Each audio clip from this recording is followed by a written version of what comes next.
Welcome to this edition of the High Strangeness Factor. I am your host, Steve Ward. On the High Strangeness Factor, we delve into all aspects of the paranormal and the unexplained.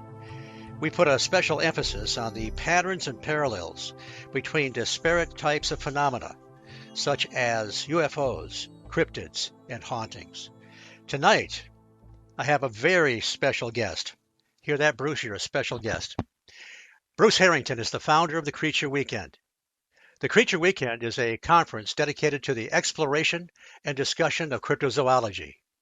Held annually in Cambridge, Ohio, the conference attracts researchers from all over the USA and features speakers on various cryptozoological topics.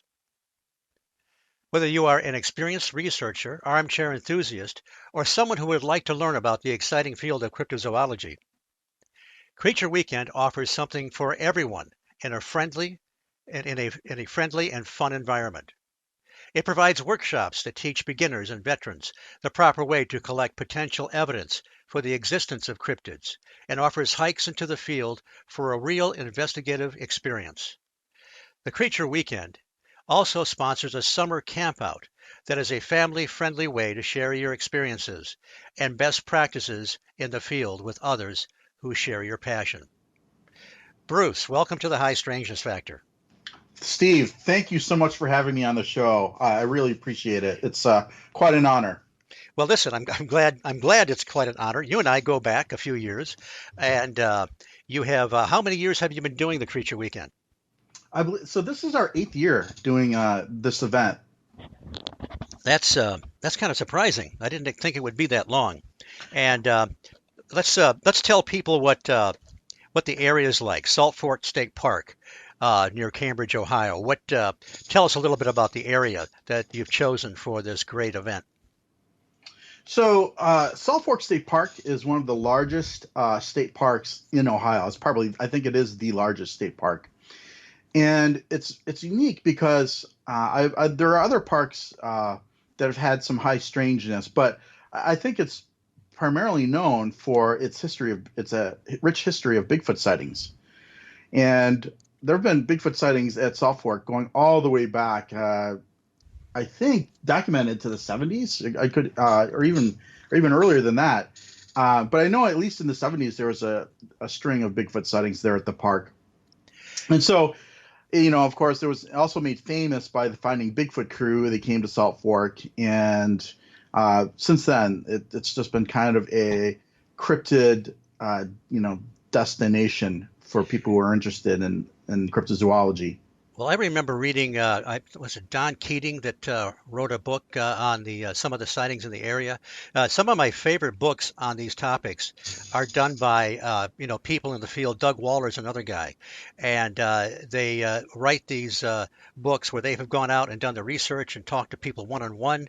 Some of them are it's like anything else. Some of the books are, nicely produced, and some of the ones are, the spiral-bound kind, which are a little less expensive to produce, but nonetheless, they all have some great information. And I didn't know how far back the history went to the Bigfoot sightings as well. I didn't know they went back to the 70s until I started researching some of these books. Now, this is in, is this more central Ohio? It's where, I-70 and I-71 cross? So it's where 70 and 77 cross. Oh, okay. That's right. Okay. 77. So I believe it's considered southeastern Ohio.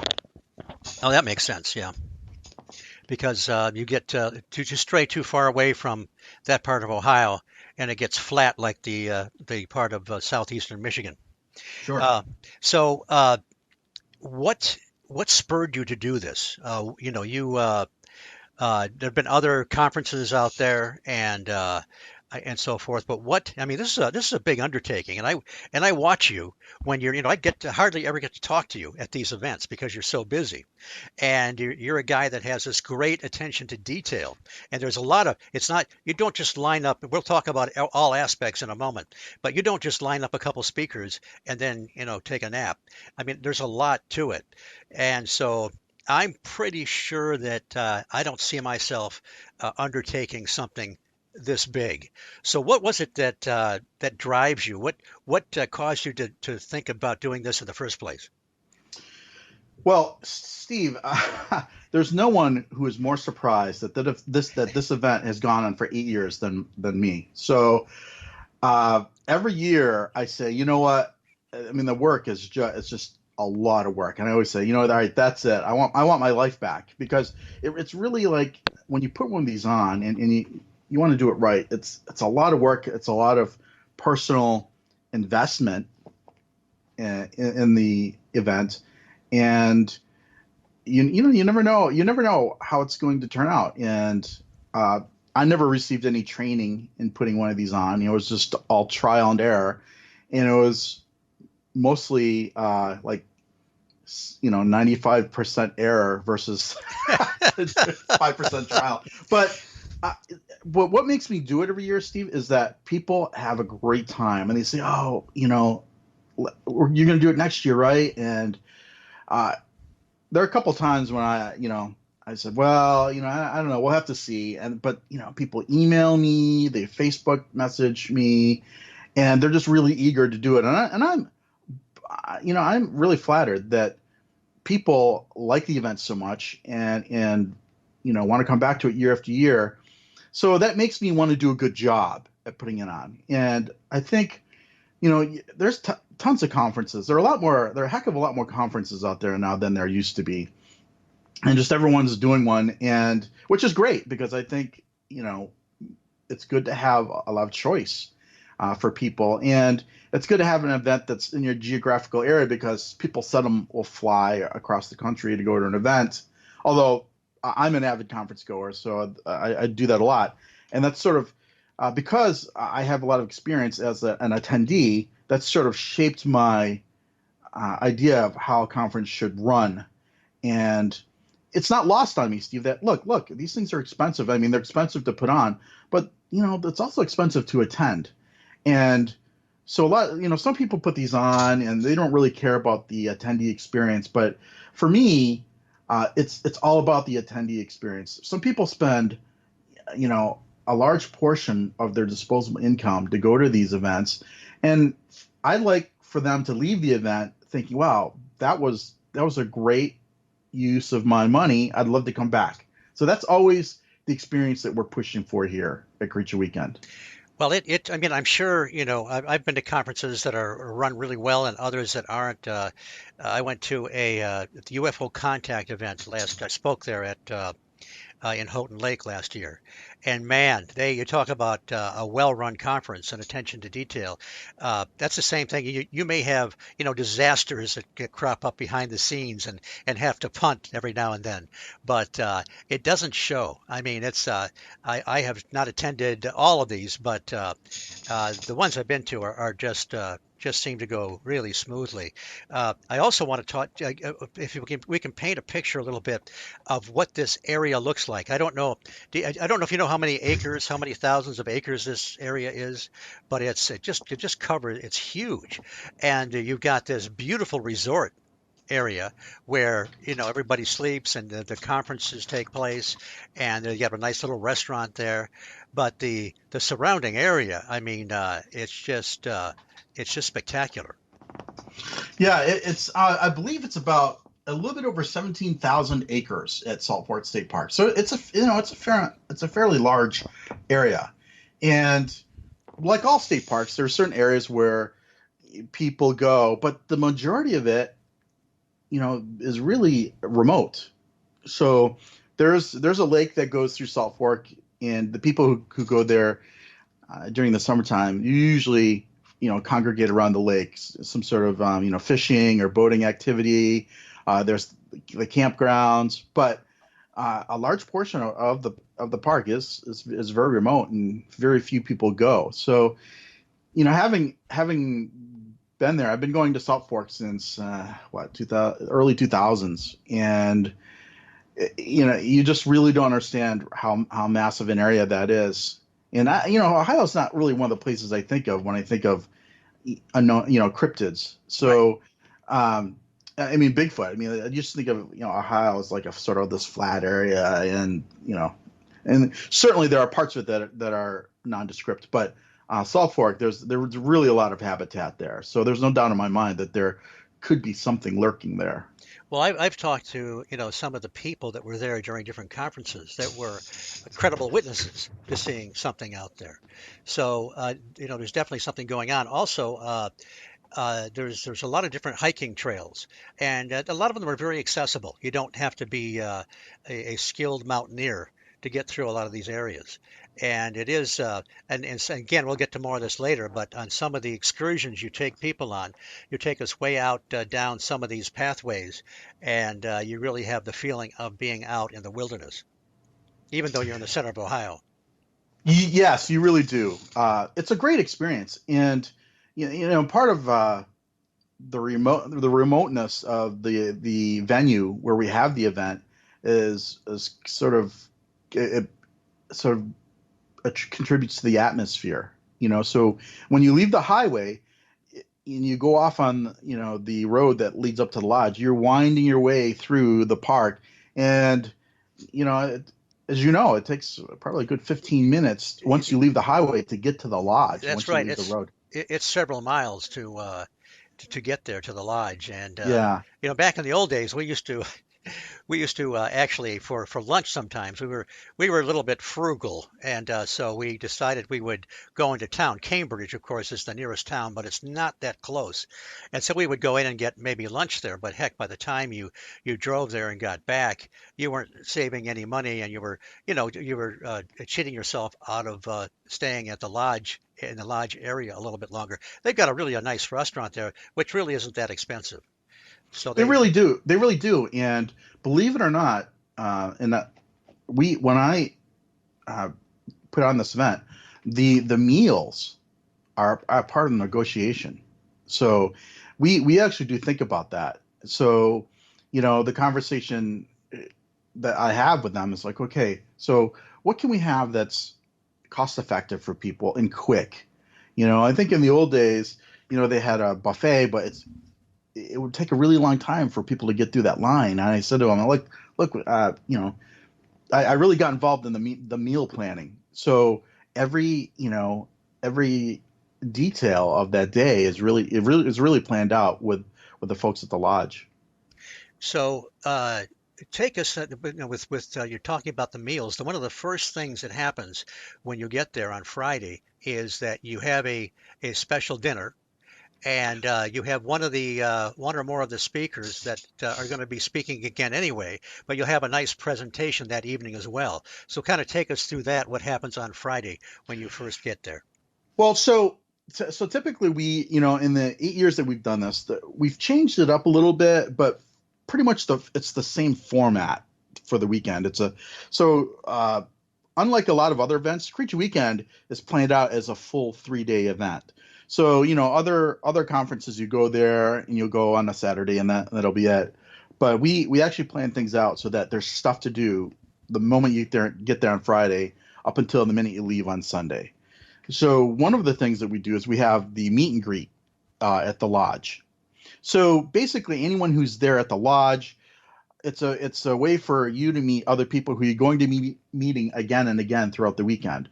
And so we all get together and we, it's just sort of a networking event. But I also talk about what's going to happen throughout the weekend. So if anyone has any questions about, where a certain event is taking place or what to expect, I can answer their questions there at the beginning of the event on Friday. And then after I usually introduce the speakers there as well, and you just get to talk to everyone, uh, and it's a good way to, especially if you're, sometimes we get people who come there who are just, they come there singly without any other friends, and they've been able to really network and sort of tag along with other people who've been there who've been coming for years. And so it really is great to forge new friendships at this event like that. And then after the meet and greet's typically about an hour, maybe 45 minutes sometimes, and then we break for dinner. So for those who want to get their dinner somewhere else other than the Creature Weekend dinner, they're free to go and off on their own and get their dinner. And as part of the event, every year we have a special Friday night dinner with the speakers to kick off the weekend. And this was sort of my own. I always liked having a formal dinner. It's really like a good vibe, and quite frankly, I'm kind of a food connoisseur, and so I was just kind of tired of not having good food. So I always had it in my mind that this event we would have a really nice buffet, like buffet style dinner.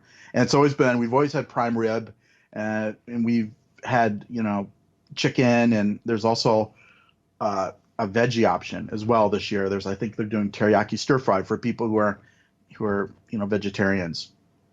And before you go on with the rest of that, one thing I want to mention is that this is while this is the event is well attended, it's not real congested. I mean, you're not, it's not super crowded where you're bumping elbows with everybody.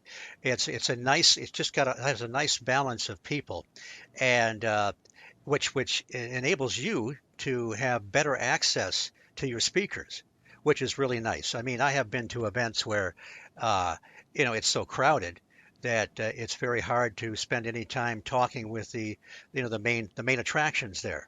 And so that's one thing that I've always liked about the Creature Weekend is the accessibility to the speakers. Yes, and thanks for bringing that up, Steve.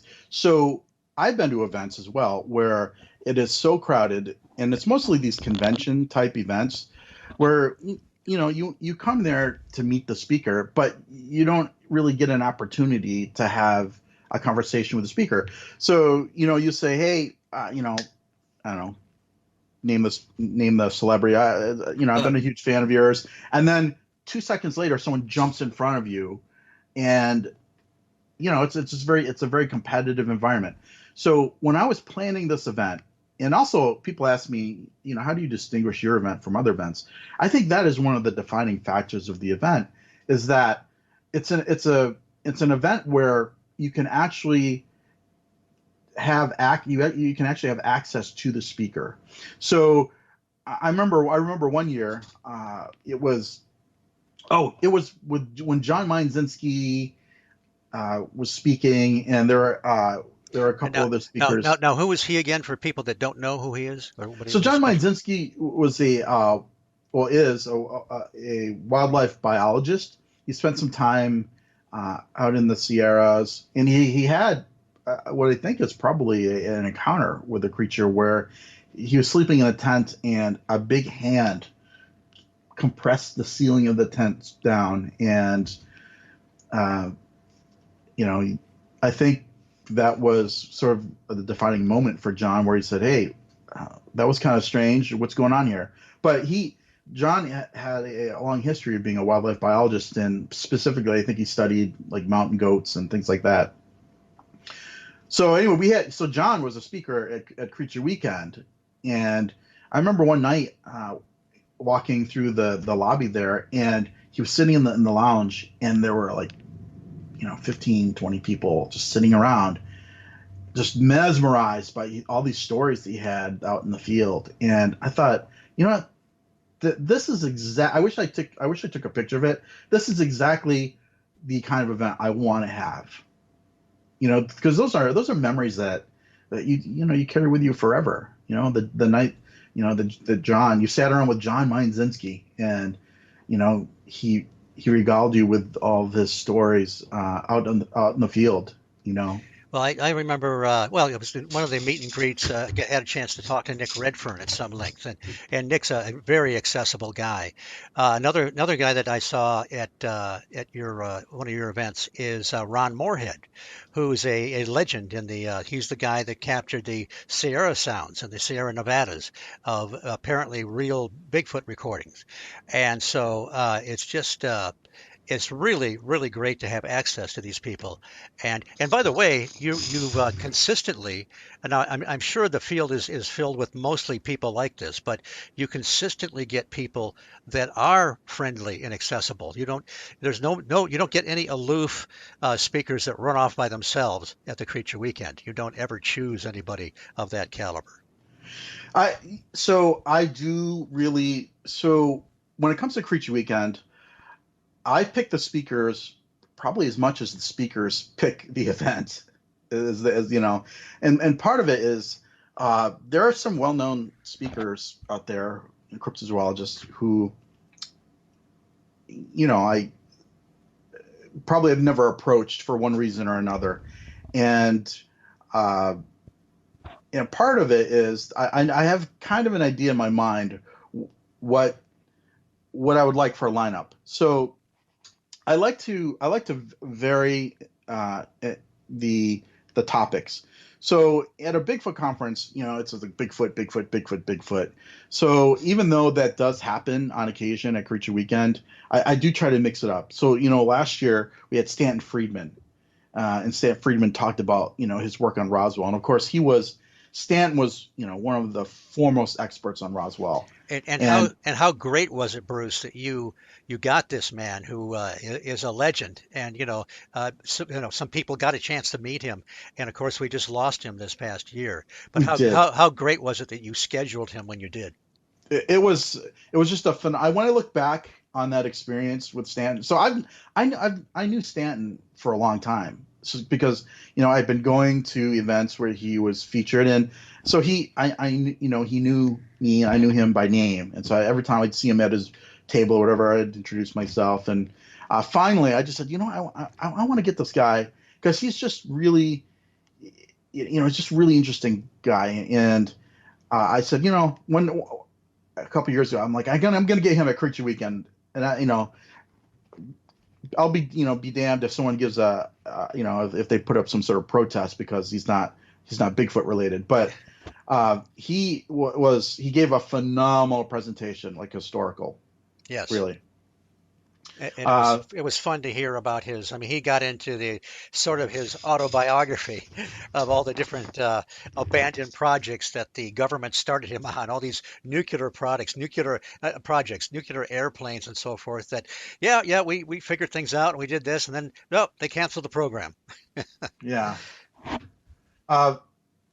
He's really interesting. He was a really interesting guy, and he's another person who last year he had so many stories, Steve, and all his experiences, not only working for the government, but just sort of in general. You know, he'd been all over the country, just talking, being asked to speak, and he had. I wish he could have written about his experiences as a speaker.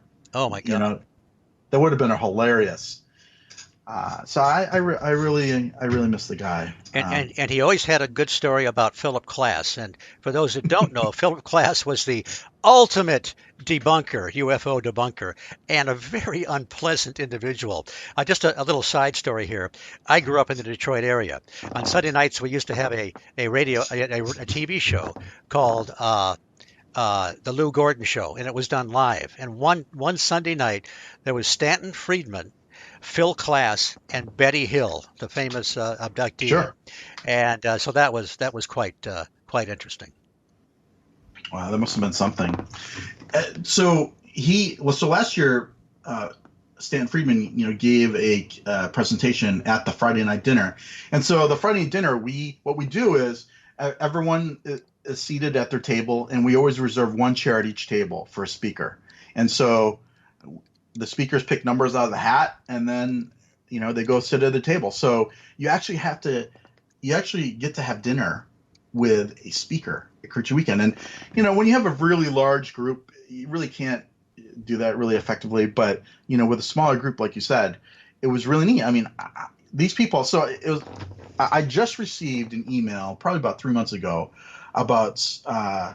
No, it was. I'm sorry. It was a Facebook message from someone who said, last year I had dinner with Stan Friedman at the Creature Weekend Friday night dinner. Yeah, he was at my table, and how great was that? That experience. Now that he's no longer with us, and so I felt the same way. I mean, we were really blessed by his attendance at Creature Weekend last year. Really going to miss the guy.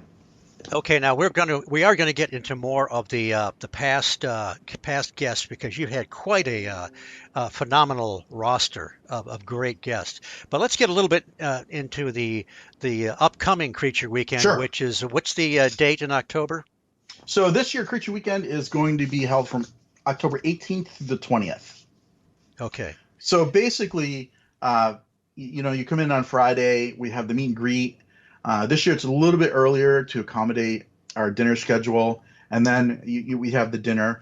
And so just to continue with my explanation what the Friday night dinner comprises.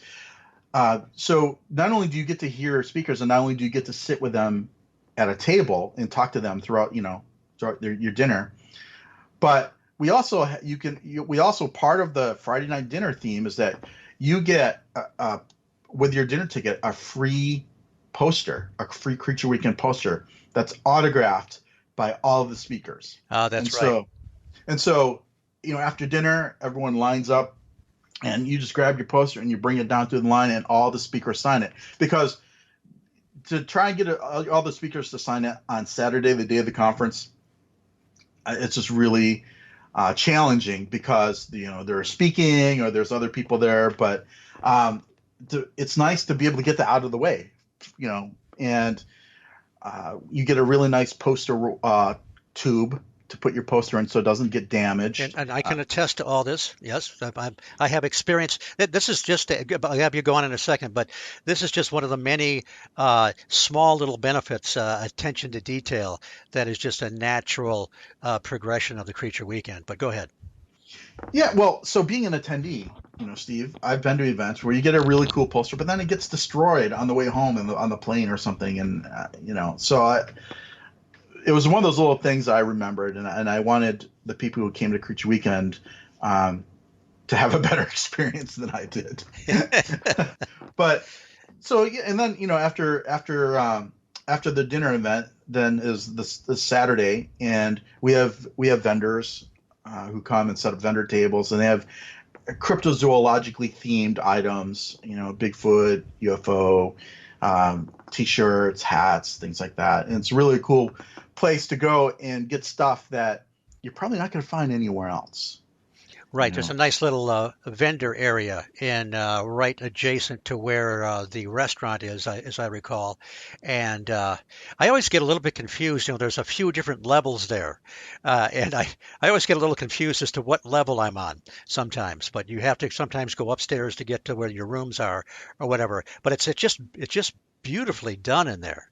I wish Michigan had and some resort areas like this. Both Ohio and Indiana seem to have done a pretty good job doing this. But yeah, it's just it's if you're somebody that wants to, if you come with your spouse, for example, and as we know that sometimes spouses are not terribly interested in this stuff, there's plenty for them to do. I mean, they can just relax in the different lounges there. They can go off on their own and hike and so forth. So it's really got something for everybody.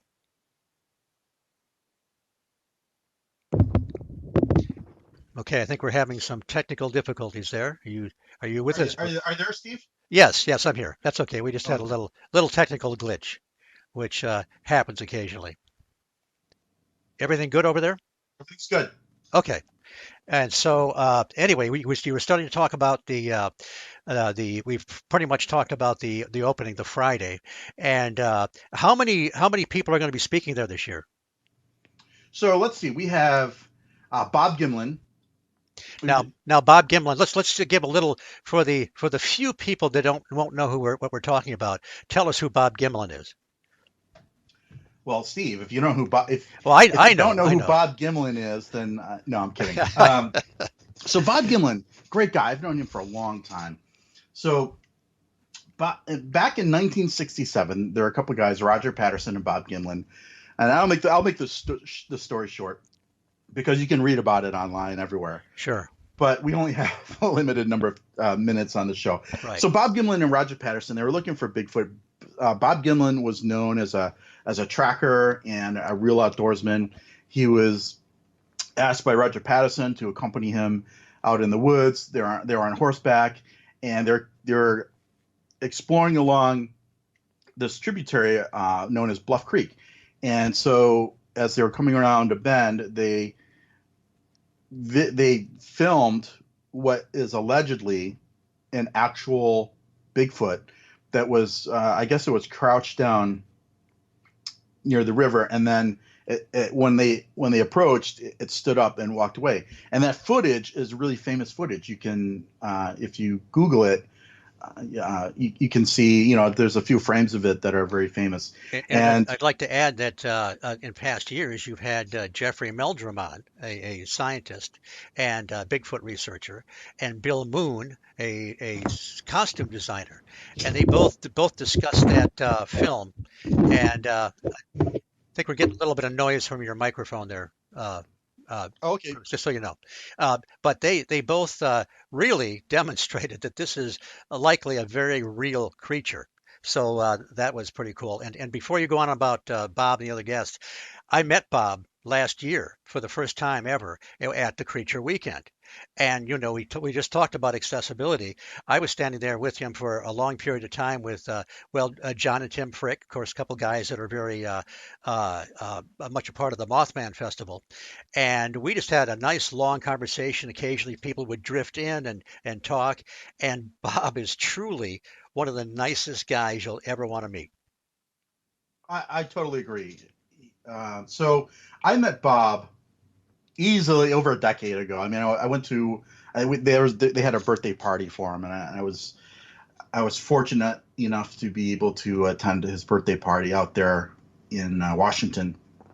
And when I met Bob, so first, you meet Bob because of his involvement with the Patterson Gimlin film. But after you meet Bob, you think to yourself, hey, this guy's just a really nice guy. And I know that. So I'll give you my impression of meeting Bob, and that is, so first of all, for a guy, he's going to be 88 this year, but even so, the guy he's a tough guy. I remember shaking his hand, and to last year, I shook his hand to say goodbye, and they were, they're going back to the airport. The guy's got a good grip. I mean, Yeah. you wouldn't think it, but he's pretty strong. And Bob is just, like I said, he's just a really nice guy. And I wanted to, when I met him a long time ago, I just thought to myself, I not only admire him for being a part of bringing this whole Sasquatch thing to the forefront with this footage, but I want to be a better person. And sure, I missed the mark by a long way, but that's the impression I got. Well, I remember you actually, when you introduced him last year, I was going to bring that up. You said that, and you said it with all sincerity, that after meeting this great man, it made you want to be better, and that was really a really nice thing to say. Well, it was, I meant it, and that was the impression I got, and so. And I've known Bob all these years, and he has been through a lot. So, with shows like Finding Bigfoot, and with social media, and all these other shows that are on TV, Bigfoot has taken on sort of a different life. But back then, right back in the late '60s and early '70s, they received a lot of criticism for, people said they hoaxed the film. Oh, sure. They said there was just a guy in a suit. But to this day, Steve, to this very day, that film stands the test of time. It It, does, and I was really impressed. I mentioned briefly Bill Moon, who talked about having if you could build a suit like that. He really focused on the muscle movement of this thing on the film, and Dr. Jeffrey Meldrum talked about the way it's a little bit beyond me how to explain it, but the way the creature was stepping compared to the way a human does, and I wasn't sure at that point if it was real either. But at that particular creature weekend, when I heard both those men speak in two different aspects of that, I was thoroughly convinced that yes, and you're right, it has stood the test of time. and don't forget, when that incident happened, you know, that incident, there were other researchers who visited the site and confirmed what Bob and Roger, confirmed the events of their story, because the creature left footprints in a track path. Oh, I And didn't know. so, yeah, so John Green, Renee DeHinden, these are people who visited the site, and took measurements, and said, well, there's there's actually some evidence here of what they're saying, that may be true. Well, Um, well, that's great. This is a real opportunity, if nothing else, to come to the Creature Weekend to meet Bob Gimlin. It's worth it. really is, really wonderful guy. And so so as I was saying, he received a lot of criticism, and kind of dropped out for some years, and then he came back, and you know um, he really it was really challenging for him, because uh, he's not, we take it for granted because we're not 80. We move around, it's easy for us. And but the guy's a trooper. He's a tough hombre, that's for sure. I have a lot of respect for him. And so, who else is going to be there? So we also have Scott Carpenter. So Scott is a Bigfoot researcher, and he's going to talk about. So do you remember Melba Ketchum's DNA study? Yes, absolutely. So Scott Carpenter is going to talk about that. And I realized that there's been a lot of discussion about it. So for those people who are not familiar with the DNA studies, so basically Melba Ketchum is a veterinarian, and she did a study where she took these hundreds of Bigfoot DNA, allegedly Bigfoot DNA samples, analyzed them, and did a study, and basically found out some interesting commonalities. For example, that there was some human DNA in these Bigfoot, DNA samples.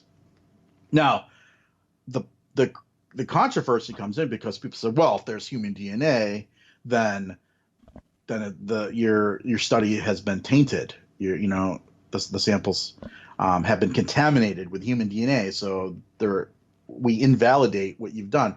But what people don't really know is that her study was reviewed by three independent organizations, and there is a And I'm not. a lot of these reviews were blind.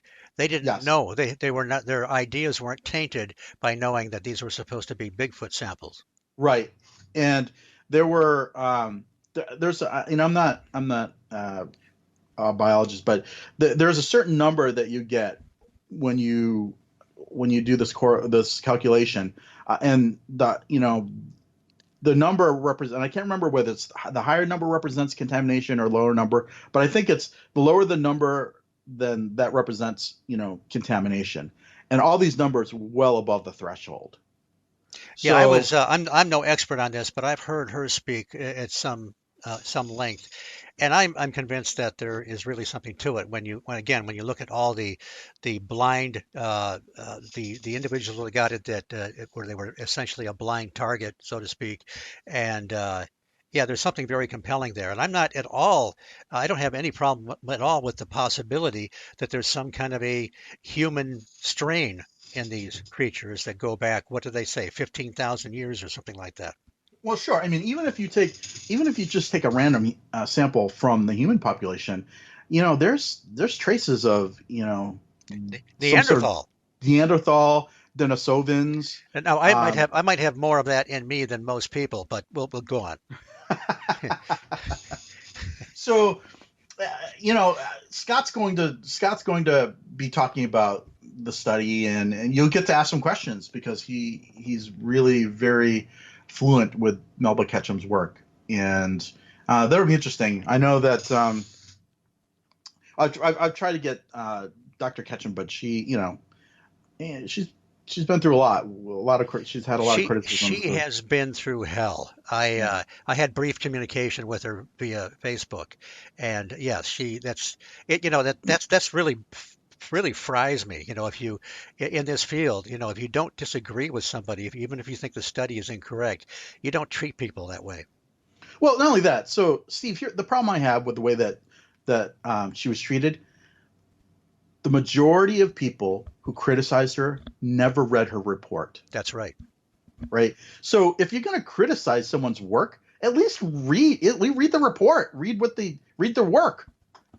And I agree with you. It was really frustrating, and it's one of those things in science that we come up against time and time again.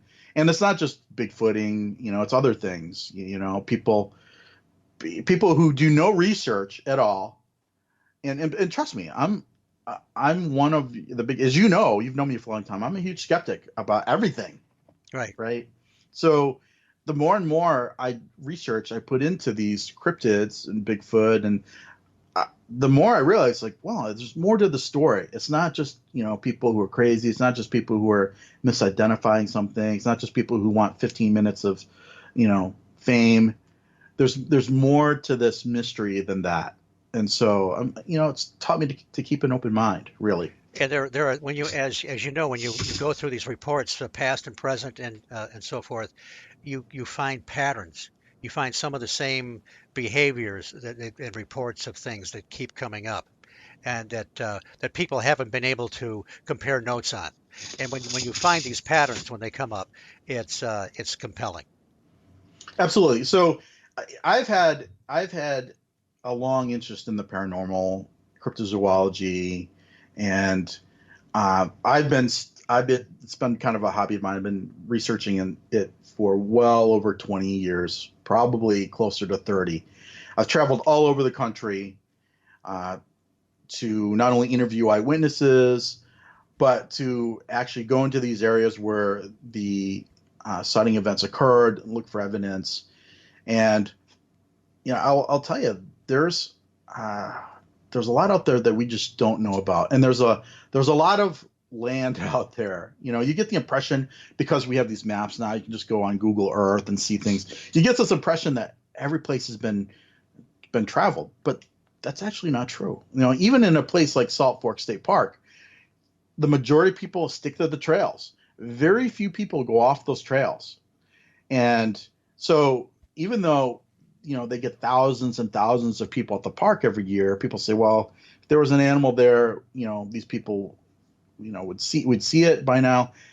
There's a lot of places where people just don't go. This is very, very remote. And the same thing with hunters. People say, well, we have trail cams.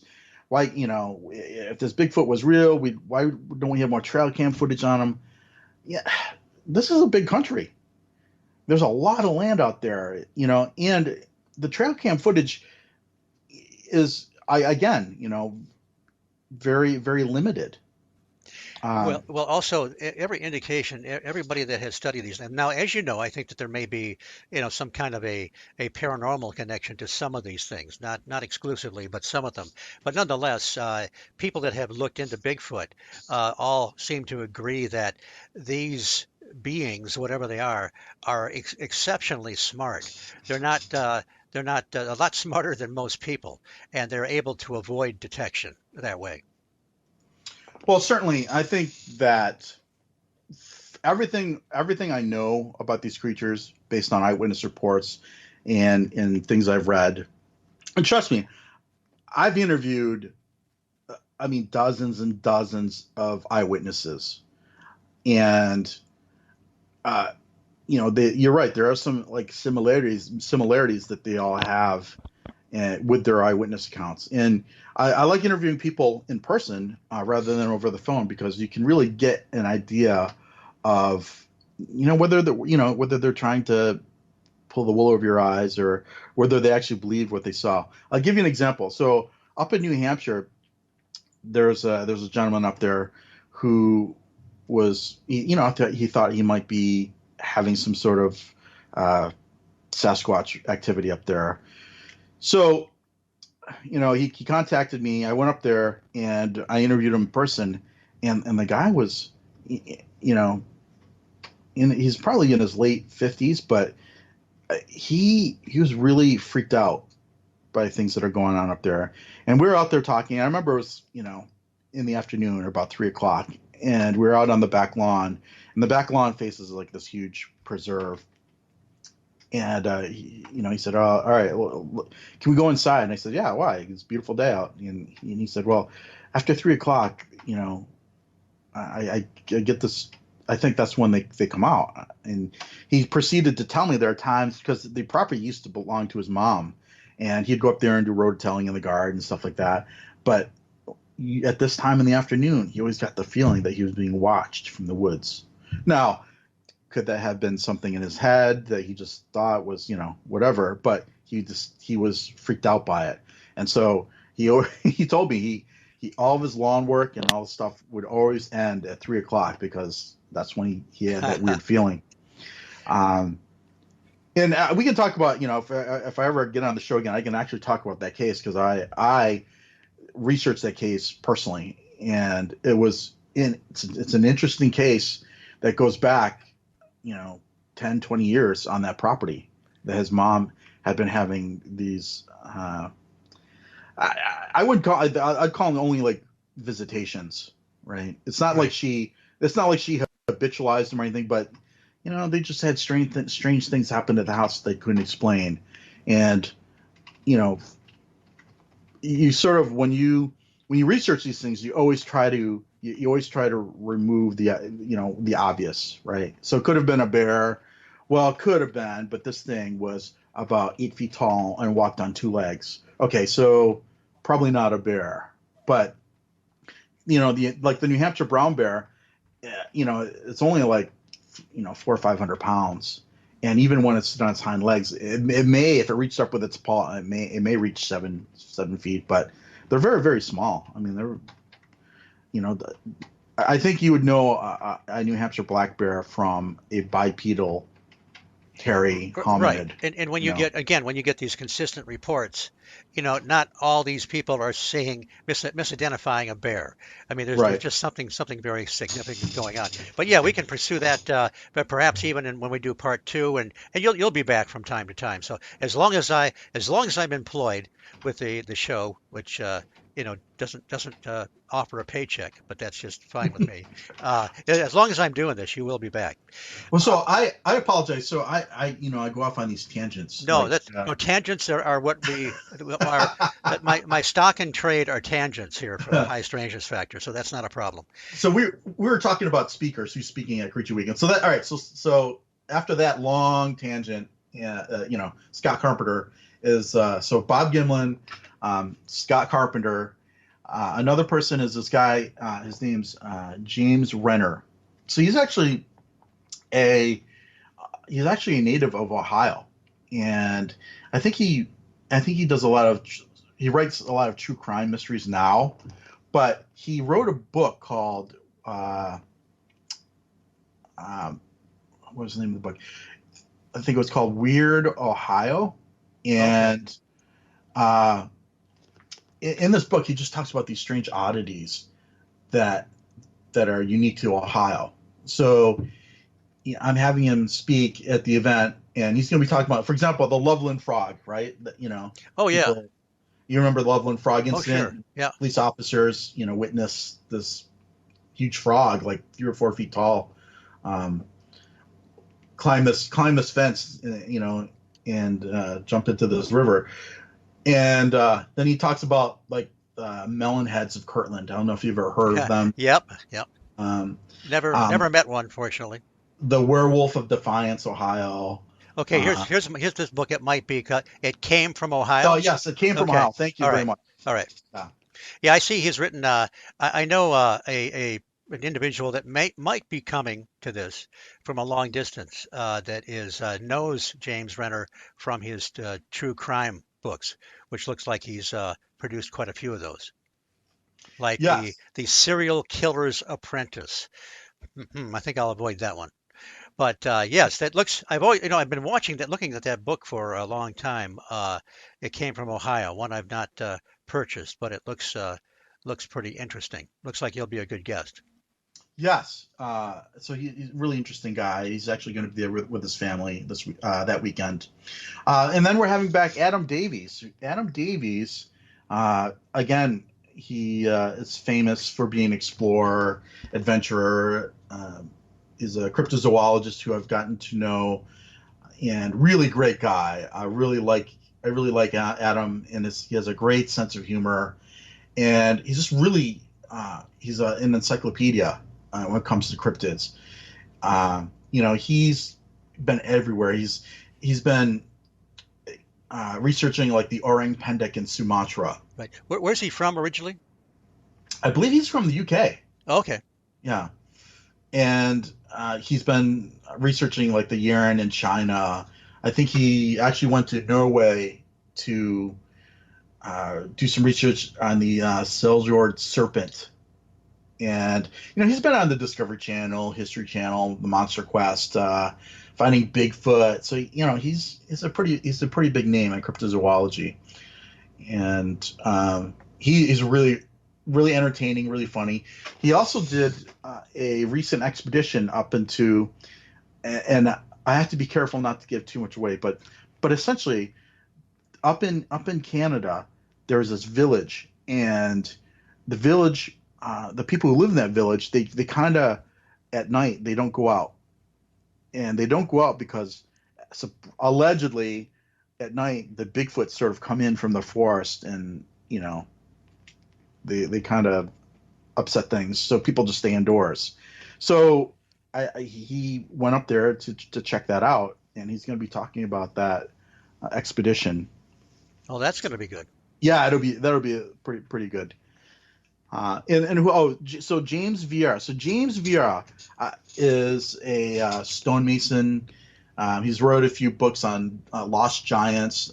He was on the History Channel show Search for the Lost Giants, I think, with his brother.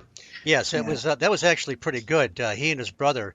That was one of the best done reality shows where it was the most believable. They Yeah, weren't going off on a tangent. They weren't speculating, and they just followed the clues as far as they could. It was a really good show. yeah, it was an incredible show, and he did a TED talk, and it was just talking about basically there are a lot of these giant bones that were uncovered. Where are they? How come they're not being displayed? Why are they kind of being hidden away? And some people think that there's kind of this conspiracy to sort of hide this evidence. I don't know if that's true or not, but that's the controversy.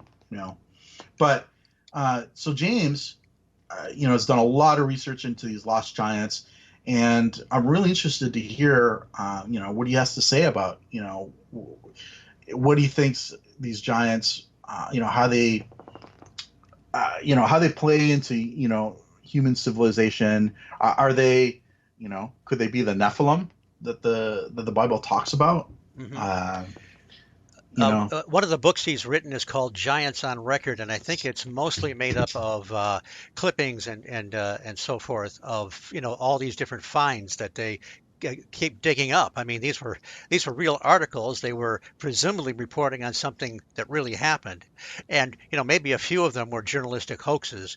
But I seriously doubt that that all of these were hoaxes. So yeah, there was something going on, and you do have to wonder why is it they've all disappeared? I don't think it's because there's no substance to it. It does seem like you could bring up the C word, conspiracy, on some of this. yeah, I don't really know.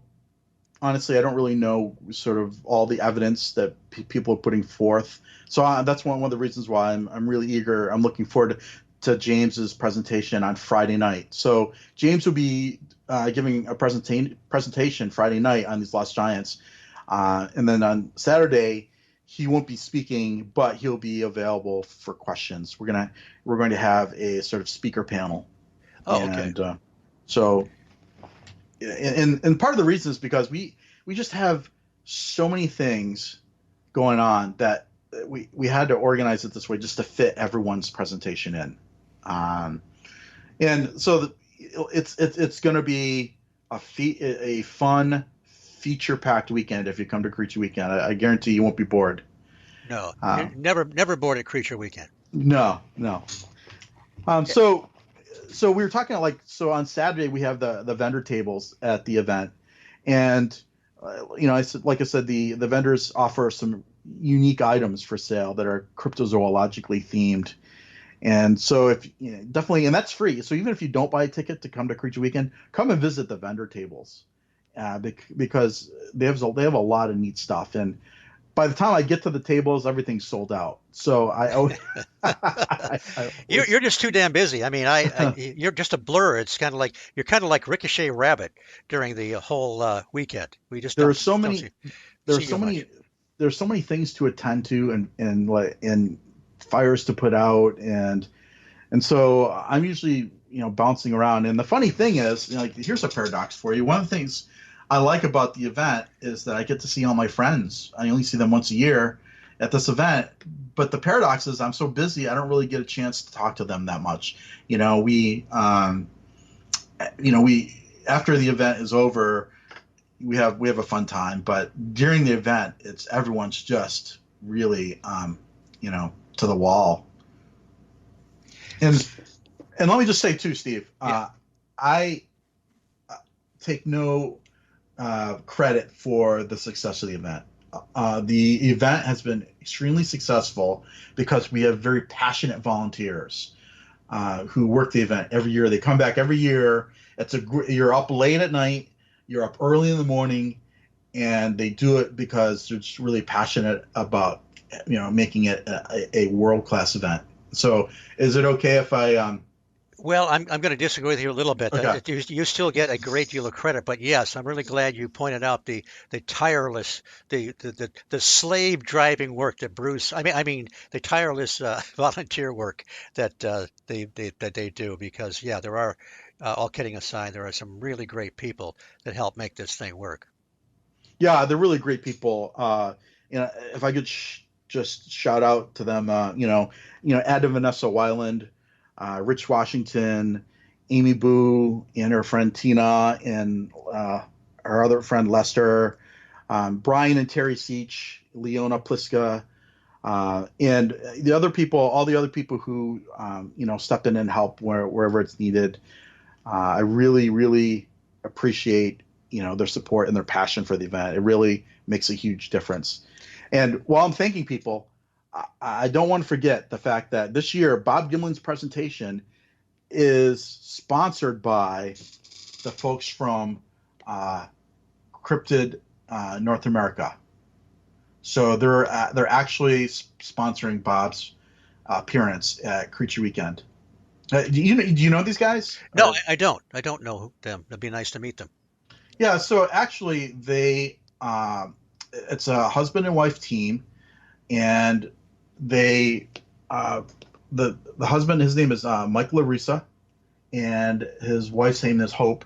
Really, really nice people, and they have a group, Cryptid North America, Cryptid Hunters North America, and they decided to sponsor Bob this year, and we really appreciate their generous support of uh, the program. And while we're on this track, as an attendee coming every year, there are, you get to see a lot of the same people again, some good friends and so forth.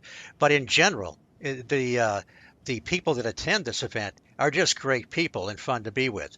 And anybody that's attended these kinds of events, people will go off, not just speaking to the celebrities, but people will go off by themselves and have all kinds of great conversations, sometimes late into the night. And there are some, there's a bonfire on was it Friday night, and also, there's some very comfy chairs and some great lounges. So there's some really, really great places to strike up conversations.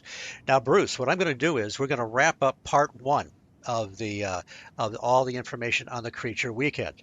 So, but don't worry, ladies and gentlemen, we're going to have a part two, and we're going to be talking much more about the Creature Weekend. There's a lot of extras that are just every year are Bruce adds all kinds of really fascinating stuff and really interesting things. And we'll be talking. I want to talk a little bit about in part two about how Bruce got involved in this because I really don't know. I don't know what drives him, and I wonder, Bruce, if you're ever intending on writing a book. That's always a possibility, Steve. You know, I mean, with the amount of knowledge and interviews you've acquired, it would be kind of a natural. I thought about it, and uh, I don't know if your viewers know this, but I used to co-host a radio show, so it's kind of weird that I'm on the other end of Oh, the microphone. and in part two, we're going to talk about that radio show too. That'll be fun. So I just wanted to tease a few things for part two. If you catch this in the archives, please seek out part two. And if part two isn't out yet, you'll just have to wait with breathless anticipation. So give everybody the date of the Creature Weekend again.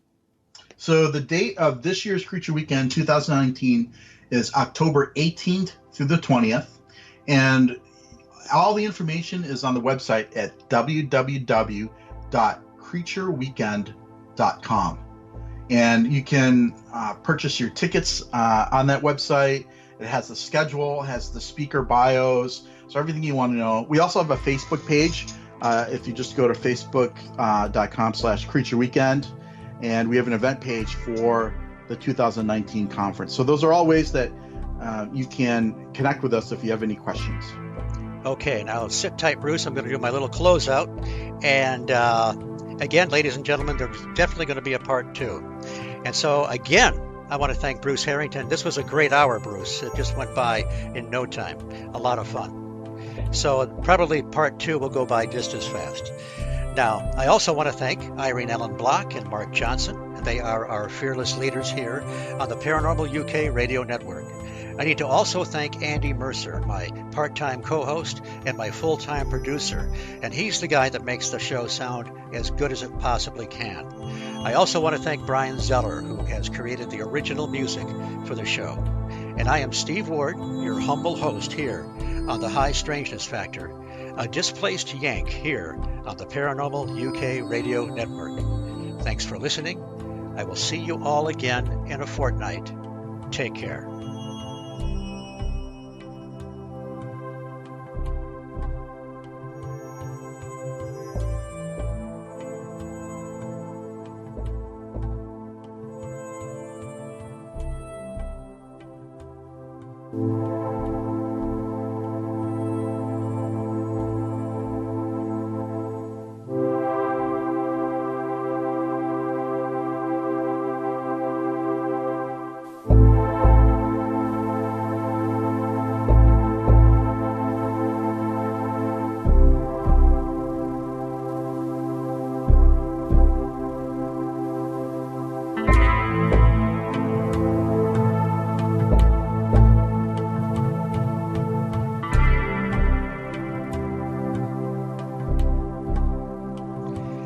Welcome to this edition of the High Strangeness Factor. I am your host, Steve Ward. On the High Strangeness Factor, we delve into all aspects of the paranormal and the unexplained. We leave no stone unturned. That sounded pretty cheesy, didn't it? Okay, this is going to be a great show because this is going to be part two. We did a show. If you go back and check the archives, it's labeled under Bruce Harrington, and he's the founder of the Creature Weekend. And so we started covering all the things that are going to be going on there, and so we want you to check that out. But let me introduce Bruce right now. We'll get him on. Bruce Harrington is the founder of the Creature Weekend, and it is a conference dedicated to the exploration and discussion of cryptozoology. It's held every year in Cambridge, Ohio. The conference attracts researchers from all over the USA and features speakers on various cryptozoological topics, not just Bigfoot, even water creatures and other things. Whether you are an experienced researcher, armchair enthusiast, or someone who would like to learn about the exciting field of cryptozoology, Creature Weekend offers something for everyone in a friendly and fun environment. It provides workshops that teach beginners and veterans the proper way to collect potential evidence for the existence of cryptids and offers hikes into the field for a real investigative experience. The Creature Weekend also sponsors a summer campout that is family friendly, a family friendly way to share your experiences and best practices in the field with others who share your passion. Bruce, welcome back to the High Strangeness Factor. Thanks for having me back, Steve. And I I can only assume, since my last appearance on your show, that your ratings have probably been negatively impacted Yeah, by. I think that I think the ladies will be sending you their undergarments, and I don't know. I've given them your home address, so they're probably piling up. The things at my age, the things I get are like back braces and Dr. Scholl foot pads. So you know, but no, I this is it was a great first show, the part one. It was a lot of fun. You're not only you don't only put on a conference, you have done a lot of sort of boots on the ground kind of research yourself, and maybe we'll get a chance to get into some of that this time. But for a brief recap, we started talking about the sort of the basic layout of the Creature Weekend, the Friday night activities, the meet and greet, the great dinner, the speaker that they have every year there on Friday. We started talking about some of the speakers like Jim Vieira, Bob Gimlin. Who's the name of the gentleman that does the true crime? Uh, James Renner, James Renner. James Renner. I'm going to have to check him out. And there was another guy you mentioned last time, Scott Carpenter, Scott Carpenter, and Adam Davies. Adam We Davies. covered that. Oh, and we mentioned we did a little bit of reminiscing because last year he had Stanton Friedman on, and Yeah, that was yeah. fun. So, without, I highly recommend that if you're listening to this podcast right now, you go and grab the first part because if you don't, you're going to be missing quite a bit. So let's just get right into it, Bruce. Sure. Where about did we leave off last time? You were going through some of the other speakers that are going to be We're presenting there. we're going through some of the speakers, and I forgot to mention. So this year, what's really special about Creature Weekend this year is that it's not only the 52nd anniversary of the Patterson Gimlin film, but it's also Bob Gimlin's 88th birthday. Oh, excellent. Right. So this may very well be the last time that Bob gets a chance to come out to the East Coast. So I think he's 88, slowing down a little bit, and it's going to be historic. So we're going to celebrate. So at the Friday night dinner, we're going to celebrate Bob's birthday, and we'll probably have a couple impromptu speeches by some of the cryptozoologists and the folks who sponsored Bob Gimlin's appearance, Cryptid Hunters North America, the couple of Mike LaRussa and Hope LaRussa. They will be presenting Bob with a birthday banner that will be signed by all the attendees of that dinner. So it's really historic in that your name will be on that banner that we present to Bob for his birthday. That's awesome. Yeah, really cool. So so you mentioned all the speakers, and it's going to be really informative and fun that weekend. So we've covered all the speakers. Now let's talk about you've always got these great extras. I mean, there's no end to the imagination of Bruce Harrington and what he can conjure up for the Creature Weekend. So what are some of the things we can expect to see as well as the speakers? Well, so we have the speakers, and we have the crypto art exhibit. So a lot of the vendors they make the items that they sell at their vendor tables, and so a long time ago I thought, gee, it'd be kind of nice to uh, to showcase these items that they make, because they put a lot of effort into them, and they're just really beautiful cryptozoologically themed items. One year this woman had a quilt, a beautiful quilt of this landscape, and within the landscape were hidden Bigfoot. And if there's ever a fun Saturday night, that's it. And you know, just really cool things that we get as auction items. And uh, it's really tough because I'd love to bid on every single one of them. They're so great, and these fun and wonderful items. But we have this crypto art auction where they all donate an item to the crypto art exhibit, and then it's auctioned off at the event. So that's the proceeds go to benefit locally, don't they? Yeah. So in the past, we have donated over $4,000 to the Cambridge educational. There's an educational fund in Cambridge, and it's a really really long name, and I wish I could remember it, but maybe it'll come to me at the end of the show. But yeah, so we've dedicated money to that. We've donated money to that fund that's dedicated to providing scholarships for students within the county itself. So, unlike other like Dollars for Scholars where you're donating money, but it could go anywhere, this scholarship fund is specifically for the folks there in Guernsey County. So we're really happy to be able to contribute to that scholarship fund. Well, that's great. Yeah. Now, what about activities? I remember past years you had.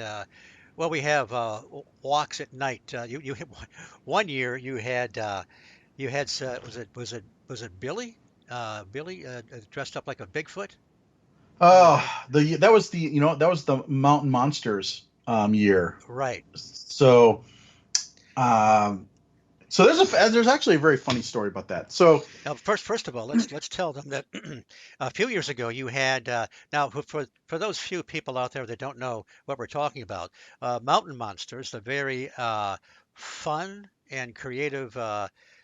Should we call it pseudo documentary show? I don't think that's too inaccurate, but a lot of fun, very entertaining. You had Trapper, the gentleman that plays or is Trapper, one year came stop by, and he's in costume or uniform or his natural form of dress. Great guy. And then the next year you had all the rest of the characters from the Mountain Monsters show, with the exception of Buck.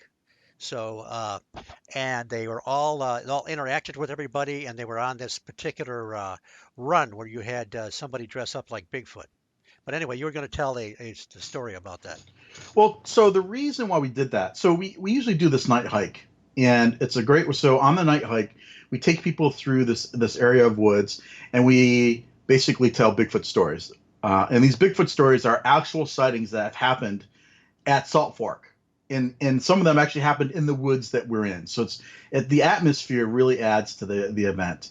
And so we bring folks into the woods, and it's pitch black, dark. The only thing we have is the lantern. So the person at the head of the group has a lantern. We follow the trail, and then we stop at different ways, at different areas along the trail to tell these stories. So this year, a lot of times people who research Bigfoot, the big question that people who don't research Bigfoot ask is that, well, if this thing exists, how come we can't get a clear picture of it? And the reason is because a lot of times you're not ready. You're surprised by the event, and sometimes you're just so awestruck at the event as it unfolds, you forget to whip out your camera, or if you do, it takes time to push the button and then focus, and then by then it's gone. A lot of the eyewitnesses I've actually interviewed, said that the actual encounter lasted only seconds. They see it and it's gone. One person I interviewed said that they were driving along this road. It was actually a highway, and they said that they saw this creature walk in front of their car, but it walked across the highway in 3 steps. It took 3 steps and was gone. Now that's pretty amazing if you think about the length of the stride it would take to do that. But anyway, so back again, my tangents. But so Tangents back to why we are good, Bruce. So don't stop. But go ahead. So back to why we had this guy dressed. So Billy Willard was one of our volunteers, and he dressed up in a ghillie suit, and we were going to take people on the trail, and we had a contest. So the contest was this: people knew in advance that someone was going to walk in front of walk in front of them on the trail at night, and the person who had the clearest photograph of the person in the ghillie suit, would win a prize.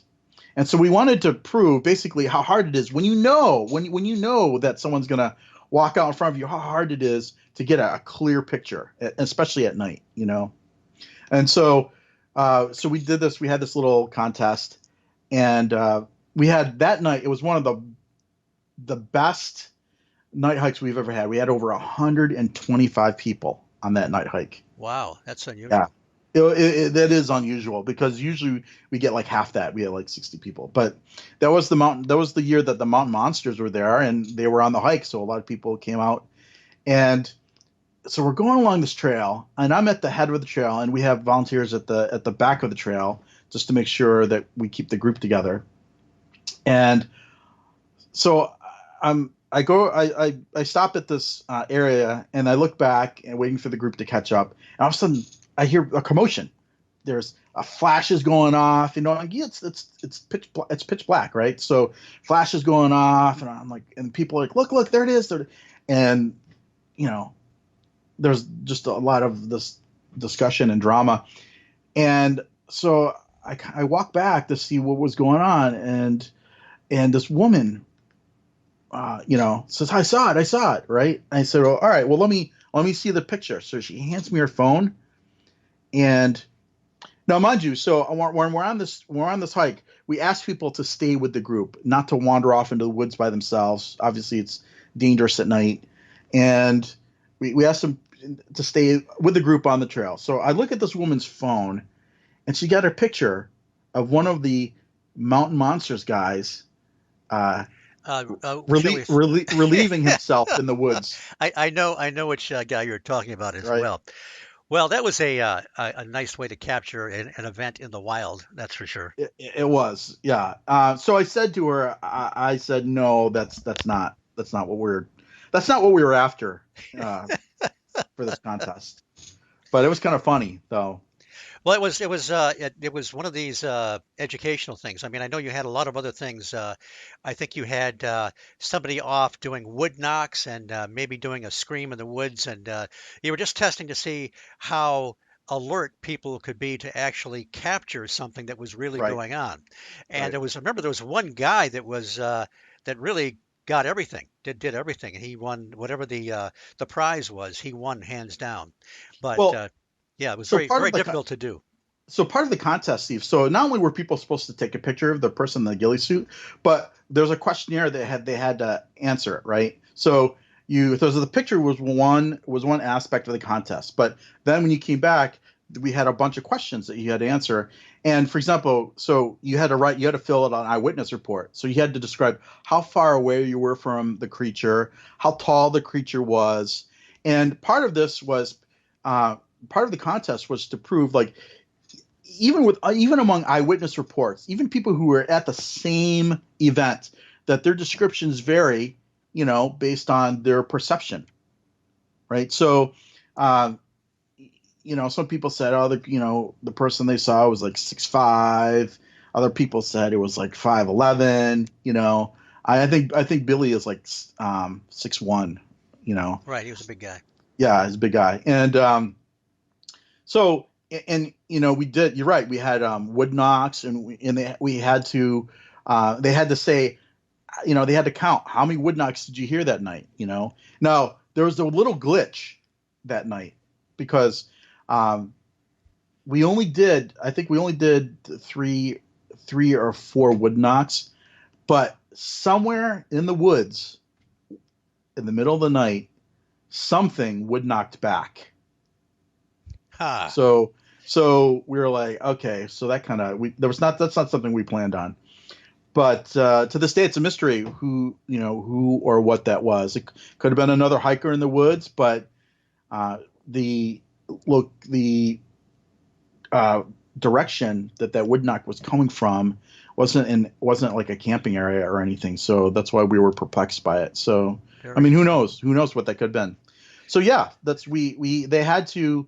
There are different aspects of that setting that people had to recount as part of that contest. Well, let's. I want to just change gears just a little bit, but I want after that I want to get back to you have all kinds of have had and will have stuff planned on Sundays as well. But I'm curious, Bruce, how did you say you've been doing this for what 2 or 3 decades now?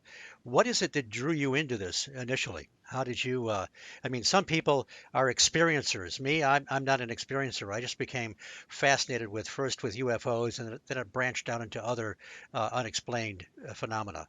But what was it for you? What grabbed you? I was always I was always into dinosaurs. So as a kid, I loved dinosaurs, Who, and what kid doesn't? I mean, good yeah, Lord. absolutely. And and I very as a child, I always wanted to be a paleontologist. And so because I was interested in dinosaurs, I was really attracted and drawn to Loch Ness monster sightings. The fact that it could be, a relic of a plesiosaur, you know, um, and so through that, I got interested in cryptids. The fact that something could be surviving from the past, and but for all intents and purposes, Steve, I'm a man of science. For me, I'm a huge skeptic. Uh, I have to see it, touch it, feel it. I need. There has to be some hard evidence for me to sort of accept, things. So Right. I was known as a skeptic, but um, I have a lot of friends who are researchers and they're not so skeptical. And so I was invited along to, on different research expeditions because I balanced out the group. And so really that's how I started getting into it. I started going off on my own sort of expeditions. I remember very very early on, I used to go up to Lake Champlain all the time. Like for a decade, I would go up to Lake Champlain and just look for the Champ. lake Right. monster named Champ. And it was when I look back on it, it was like a total waste of like 10 years, but because I never really saw it once. But there was one time where uh, when I wasn't on an expedition, I was just riding my motorcycle around the lake one time. I was going over the bridge, right up near the Canadian border, and I looked down and I saw, and the water's crystal clear. I mean, it's really really if you've never been up to Lake Champlain, it's phenomenal. But the water was pretty clear where that bridge was, and I saw what appeared to be an something long and serpentine, but it was like a brownish color, and it was just under the surface of the water, and it disappeared on the other side of the bridge. But at the time I was traveling. I was standing up on my motorcycle, looking over the bridge. There's oncoming traffic. You can't really just stop on the bridge. Right. But um, yeah, so there was the only time I saw something really strange on the lake, and there wasn't even a time when I was there to look for Champ. Any rough idea how long it was? It To me it looked like it was like 15 feet long. The part I saw was about Okay. 15 feet long. And it could have been longer. It could have been there was it was my impression that the part I saw was there was more to just there was more to just the part I saw. In other words, there were parts that were underneath the water that weren't visible to me. That I was just seeing what was close to the surface of the water. Wow, that's significant. About how wide was it? Do you? I mean, it probably wasn't consistently the same width, but any rough idea about the how wide the body was? It was so one end was blunt, the other end was really tapered, and I think it was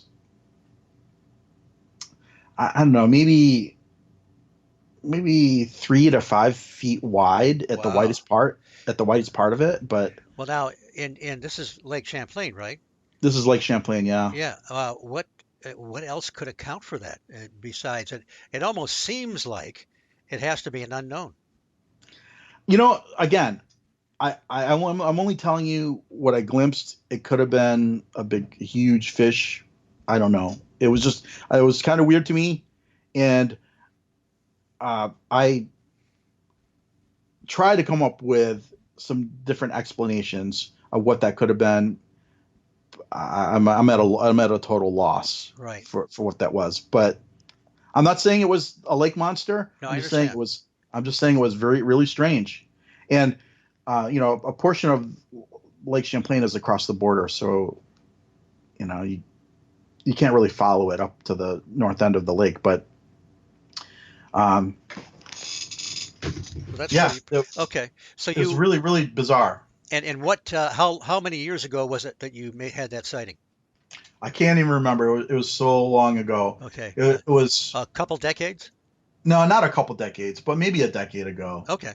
You know, uh, I used to. So when I was just in my 20s, I didn't really have like a ton of money, but I would you know drive or ride my motorcycle up to Lake Champlain just because it was just a nice ride, and it was I'd go around the lake, and back then there was the bridge that crossed over from New York to Vermont, and then subsequently after that, for whatever reason they shut the bridge down, and for many years it was not you couldn't get across that way.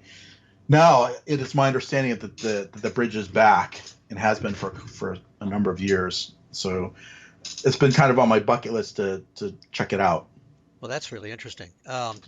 And let me do this. I want to remind everybody that you're listening to the High Strangeness Factor, and the High Strangeness Factor is copyrighted by the Paranormal UK Radio Network.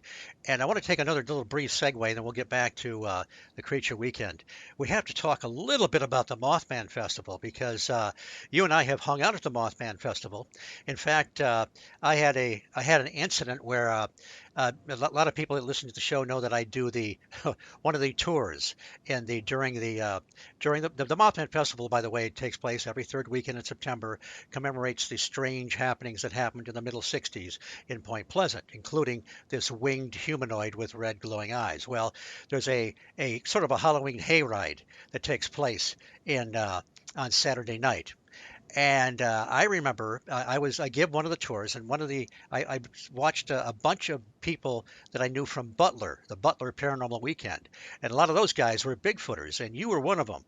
And you guys were lining up, and it happened to be for my ride.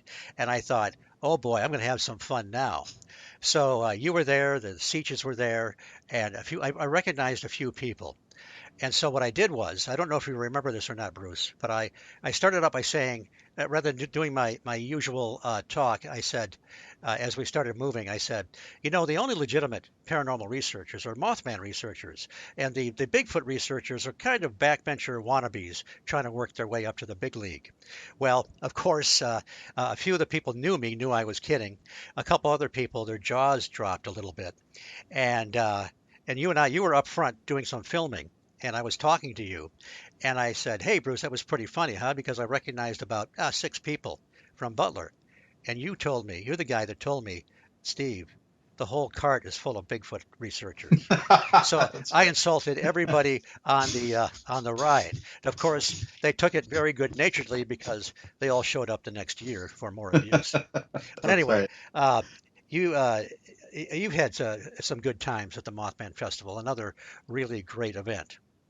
Had some wonderful times at the Mothman Festival. It's a great event, Steve. Are you going to be there this year? Do you think? Unfortunately, I have a scheduling conflict, so I won't be Uh, there this year. okay. But it is an event where I've been to many times in the past, and I've always had a good time, and it's great because you go there and then you see people um, that you haven't seen in a year, and it's really great to reconnect. Yes, and we've been out to the infamous dreaded TNT area Sure. together late at night, and a good time. I just wanted to do a little segue there. Uh, we can talk. We can go any direction you want, but I want to make sure we talk more about some of the things, some of the extras you've done on Sure. Sundays, and what you might have in store for Well, this year. I think we talked about the night hike, which we're doing again Right. this year. So uh, what's going to happen is we have a dinner break, and then essentially at the dinner break is when the presentations are all finished, and then people go to dinner, and then they come back from dinner, and there's And this is on Saturday, right? this is on Saturday, yeah. So your ticket, so when you purchase a ticket, your ticket enables you to go to all these events on Saturday, right? So we're really, really very fortunate to have a movie screening by this couple, Bill and Amy Lancaster.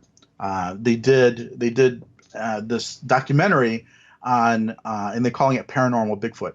So essentially, for people who are not Bigfooters, there's a big controversy about whether Bigfoot is a flesh and blood creature or is paranormal. And part of that controversy comes from the fact that we don't really have any hard evidence right now. We have footprints, we have casts, we may have allegedly some hair samples, some photographs, blurry photographs. Of course, we have the Patterson Gimlin video, and so some people are saying, well, the reason why you don't have any evidence is because this creature's paranormal. I mean, so I am of the, it is my opinion that this is a flesh and blood creature if it does exist, and that that it is bound by laws of physics here on Earth. But there's some people who don't believe that. They have a different perspective. Your buddy Fred Saluga is one of them, and he and I have Now historical wait a minute, arguments. wait a minute, Bruce. Our buddy Fred Saluga.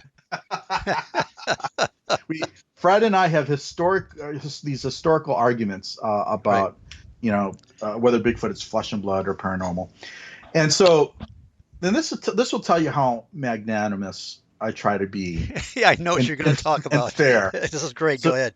so I've this movie is about paranormal Bigfoot, about people who have had Bigfoot encounters, but there've been some high strangeness aside from the fact that it's a Bigfoot, right? But there's been some high strangeness involved with their encounter. So and you know what, I would normally be totally dismissive of something like that. And I know that's very closed-minded, but that's it's my opinion. Um, but these guys, Bill and Amy did a phenomenal job. They interviewed these researchers, and they did a phenomenal job of objectively looking at, they interviewed Bob Gimlin, and even Bob Gimlin mentioned that, there's some high strangeness. And Yes. I'm not being very vague about, what's in the movie because, obviously I don't want to give anything away. Well, that was Coming, that was part of my conversation that I had with him last year, and I was shocked that he was open to some of those possibilities yeah, because of some of the things that he and others have experienced. right. I was too, and so they did really a great job, in this movie. And so we're gonna screen it at Creature Weekend after the dinner break, and the movie's like 90 minutes, and then we're gonna have a Q&A after that, and you'll be able to actually, have a discussion with the producers of the movie. And last year we did something similar with Bill and Amy Lancaster, and the movie that they did last year was called Cultural Bigfoot, and it was a really fun time. We had cake, and it was a fun night. And then after that concludes this year, we're having our Bigfoot night hike and our bonfire. So the bonfire is always, we talked about the night hike, so it'll be similar in that we're going to take people out into the woods and recount some Bigfoot occurrences that have happened at Salt Fork. But then the bonfire is really fun too, because it's a way for people to share their own stories. And what we found in the past is that people, we've talked about we talk about a lot of topics at the bonfire. It's not always Bigfoot. Sometimes it's paranormal. People have had some really strange paranormal encounters. So people have had some very strange UFO encounters. People ask questions, and it's this really great dialogue that we have at the bonfire, and it goes late into the night. And then on Sunday this year, we're having a tour. We had the tour of Bigfoot sightings in the past, and then in lieu of that, we've had workshops on evidence collection. And last year we did a workshop on survival. So people go out in the woods, like, what do you need to pack for, your own safety. But I always want to switch it up. So this year we're bringing back the tour. So you'll be able to follow a tour guide, and he'll take you around the park and show you different areas where there have been Bigfoot sightings and talk about the sightings themselves. And then we're going to, after the tour, we have a barbecue lunch, and basically it's just, we're going to grill some burgers and hot dogs, and it's a cookout, and we're going to celebrate the 52nd anniversary of the Patterson-Gimlin film, and then, by then it's Sunday afternoon, and people are, on their way home, and hopefully thinking of coming back next year. Yeah, that sounds good. I think the first time I actually met you, it may not, I don't think it was at a Creature Weekend. I think it was at another event there some years ago. And you were having a kind of an informal cookout in one of the little cul-de-sacs, you can drive to. And that was the first time I met you and some other people, and we just had some great conversations. It's just a great way to meet people. One thing I want to mention a little bit, I'm a little more in the camp of the Bigfoot having some paranormal overtones, although I don't think there's one answer to the mystery of Bigfoot. You look at the crazy sightings that Stan Gordon investigated in Pennsylvania in the mid 70s, but then you look at some of the very solid flesh and blood incidents. The one guy that's always been interesting to me is Ron Moorhead, who captured the Great Sierra Sounds and then eventually wrote a book called Quantum Bigfoot. And a lot of people will throw out the word interdimensional, and you really have to define that. Does that mean Bigfoot phases in and phases out, it becomes unsolid and ethereal or something like that? Or is it always flesh and blood but can somehow go elsewhere, step into another dimension of space or something? So we're speculating, and we're dealing with people's reports and the things they experience, but we have to be very careful, I think, and define our terms. And it's great. That's another thing I wanted to mention before I give it back to you, is that you have traditionally allowed people of all different, just taking the Bigfoot mystery, of all different backgrounds and beliefs to be at the Creature Weekend. You don't exclude a certain system of thought. I try not to, because of the fact that I don't know, Steve. I don't have all the answers. And I'm with you too. I don't either. And so, and I'm very vocal about what I agree and disagree with. So Ron Moorhead and I, he's a great friend of mine. I've had him speak at Creature Weekend twice, but I disagree with his quantum Bigfoot theories and his interdimensional Bigfoot theories, and we have some very lively discussion over that, and we always laugh, and I always bust his chops. But part of the problem I have with the interdimensional Bigfoot or the paranormal Bigfoot thing is that I hate answering. I hate presenting a mystery to answer another mystery. And if that makes sense. So, to get into paranormal Bigfoot, that's a whole nother ball of wax. It really presents a whole different set of variables, and there's, in my opinion, there's really no evidence towards that theory, but like they say in cryptozoology, just because the lack of evidence doesn't disprove anything, So, and even though I disagree with you, Bruce, I will still faithfully attend the Creature Weekend every year. But tell us a little bit about the. Now, I've never been on this, but you do a summer camp out every year, and haven't you even gone up to Lake Champlain? We have. Yeah. 2 years ago. So 2 years ago, we went up to Lake Champlain, It was so what we did was I think 4 or 5 days of camping, and we met up at Lake George, and then we met one of a Bigfoot researcher. His name is Paul Bartholomew, and we met him up in Whitehall, where they had that famous Bigfoot sighting back in the 80s. And he took us on a personal tour of the Bigfoot in Whitehall, took us up to the golf course where the Bigfoot sightings were. And it was really, really fun. He showed us his casts. And just the guy, again, is another one of those talented researchers who is just sort of this encyclopedia of information. And he doesn't only do Bigfoot, he does all sorts of paranormal things. And he's really, really informative and knowledgeable about these topics. And then from there, we went up to our campsite at Lake Champlain at this place called Button Bay, where they've had the most number of champ sightings. Oh. And we don't really know the reason why, but so Button Bay, Port Henry are the two places where people have seen this creature frolic the most. So we camped there right next to the lake.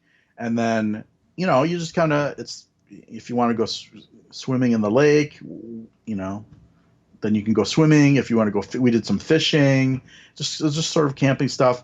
And then we did these excursions. So one excursion that we did was we went up to Port Henry. We got our pictures taken next to there's a huge billboard with all the champ sightings identified on it. And it goes back to the 1700s with Samuel D. Champlain. And we visited Port Henry. There's a little diner in Port Henry. And we talked to some of the locals. And it was really cool because, these locals shared some of their stories with us about, these people had lived in Port Henry for, their entire lives and seen some weird things. And we visited Champ. There's a Champ festival. Then we went to the Champ festival. That would have been fun. Yeah, I remember that going on. I just couldn't get away. But yeah, we visited the Star Trek exhibit. Hi, great. Yeah, there's some pictures. A picture of me on the bridge of the Enterprise. And then we did a sunset tour. It was a dinner cruise on Lake Champlain to see if we could catch a glimpse of the creature. It was really, really nice. Man, and so you're the way you lay things out and your attention to detail spills over into your summer camp out. It's not just pitching a tent and roasting marshmallows. Yeah, it was a fun-filled week, and we had this potluck dinner, and at the potluck dinner, we went all out. So we had steamed clams, we had lobster, we had steaks, we had barbecued ribs, chicken. I mean, we ate like kings. It was just, it was just a big party. So that stands out as one of the most fun times I've had during a camping trip. And where are some of the other places that you've camped? Are they significant, or are they? Do you pick areas where there have been like a high level of Bigfoot sightings, or? Well, so I try to pick. So it depends. It depends on the purpose of the camping trip. And there are times when I just like to camp. I grew up as kind of an outdoorsman, and I love being out in the woods. I love camping. And so if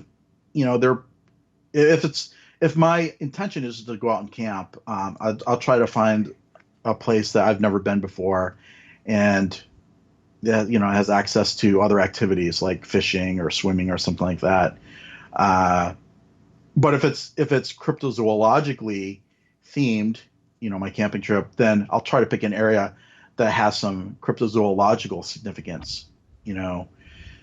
So that's why Salt Fork, for many years, we had our summer camp out at Salt Fork. I mean, what better place to camp, right? Oh, exactly. Yeah, I've never done that, and I might even do the cabins sometime. I'm not a big rugged outdoorsman, but I have pitched a tent once or twice, and not just in the backyard. Well, so the majority of camping that we do, it's a lot of car camping. Like you pull up to your site with your car and just put out. There are some camping trips I've been on where you backpack in and you establish a camp. Right.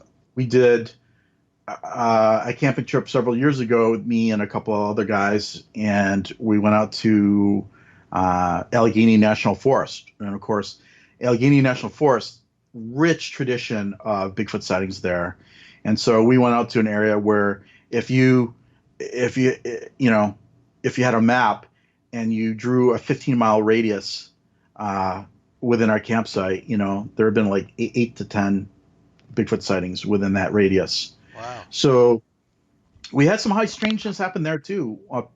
We had, well, I don't want to talk about it now because Well, we're going to have you on again leading up to the Creature Weekend, so we can remind people again about the Creature Weekend, and we'll talk about some of the extraneous stuff. But what I do want to ask you about is the now defunct, now a memory, Sasquatch Watch Radio. Did I Oh, get that sure. right? Okay. Yes, that's watch. Well, I listened to it several times, and it was a lot of fun. You did it was a podcast, and you broadcast live because I think you took phone calls. We did.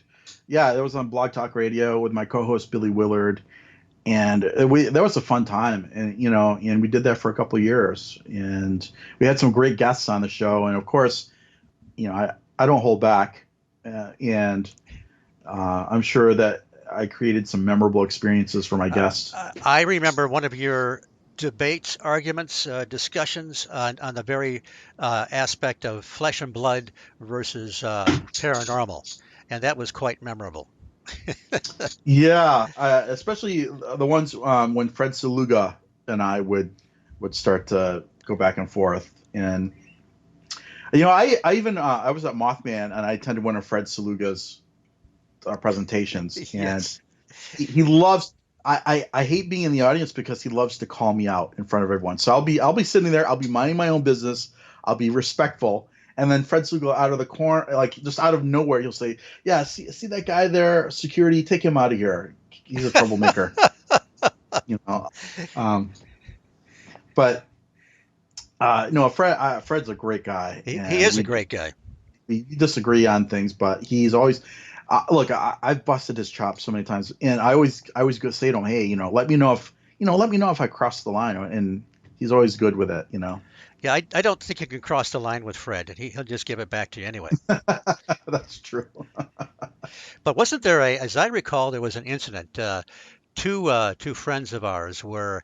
This goes back to the Mothman Festival, and I forget what they were wearing, but some other people saw them and were convinced they were devil worshippers.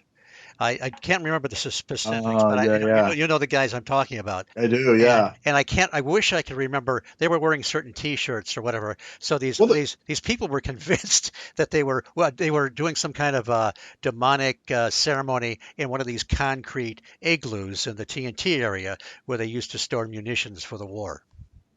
so there's a funny story about that. Do you want me to tell it? Oh, absolutely. All right. So we're at Mothman, and part of our tradition is that we visit those silos, those igloos, and they're in a very creepy part of Yes, and the TNT area is the TNT area. it's creepy in the daytime. You get there in the nighttime. It's long abandoned. It was a facility for making explosives for World War II back in the 40s, and even back when the Mothman was seen in the 60s, it was all overgrown. And now it's a McClintic wildlife area, and it's a perfect setting for a horror movie, a slasher movie, or anything like that. But go ahead. Yeah, so there's a little trail that goes out past all these pillboxes, right? Yeah. On one side of the trail is a swamp, like when I say swamp, a swamp you would see down in Georgia. There's I know it's like West Virginia, but you're almost sure it's filled with alligators. It's that creepy. And on the other side of the trail are the abandoned silos. So you'd go into the silos, just to check around, and what you're really checking for is, so some people have heard disembodied voices in these silos. So if you're lucky enough to catch some paranormal activity, that's sort of a great thing to come away with there at the Mothman Festival. But we're going from silo to silo, and then we go into this one silo, and there's a group of people huddled up together, and they were wearing like sweatshirts with pentagrams on them, and they were and they were speaking in hushed tones. But I think And the pentagrams were it was connected to some kind of a logo for a rock group or something like that. yes, Yes, yes. But yes. listen, when it's pitch black. When you Right. come in at night and all you see, you only have a minute to of recognition when you see your flashlight pass, someone. You say, "Oh wow, there's someone wearing." So of course, we immediately thought these were Satanists, satanic, members doing some sort of ritual. So we're like, okay, we got to get out of here, right? So we're on the radio show. We talk about our experiences, and then one of the guys called in and said that was me. Yeah, We're not Satanists. and he's a good friend of mine and ours, and we know who Yeah, he is. But it yeah, was, and there's a couple other, I think a couple other ladies that called in yes, that kind of verified that yes, they saw these Satanists, and it's really hilarious when you know these two guys. Uh, they're kind of far away from being Satanists. yeah. They're They may have their own issues, okay, but they're definitely not Satanist. definitely not. And it was just funny because we're on the show, and unexpectedly these people are listening to the show and they call in. And they're like, "Oh no, that was me." And you're right. They're really great guys, and they're nothing. They aren't as far away as you can get from being satanic. They just had these rock shirts on, and they're trying to record some EVPs, yeah. EVPs. Yeah, but Yeah, it's now they're not. I wouldn't put them on the side of the angels either, but definitely not Satanists. yeah, they're really good guys though. Again, your weekend is so chock full. You already mentioned you had a survivalist type guide, which gave us really good information on how to survive in the woods because anybody can get lost, if you're not careful. We had I remember Dr. Jeffrey Meldrum showed us how to cast a footprint one year, Sunday, Sure. and last year we had the falconers, The or was it the year Ohio, before?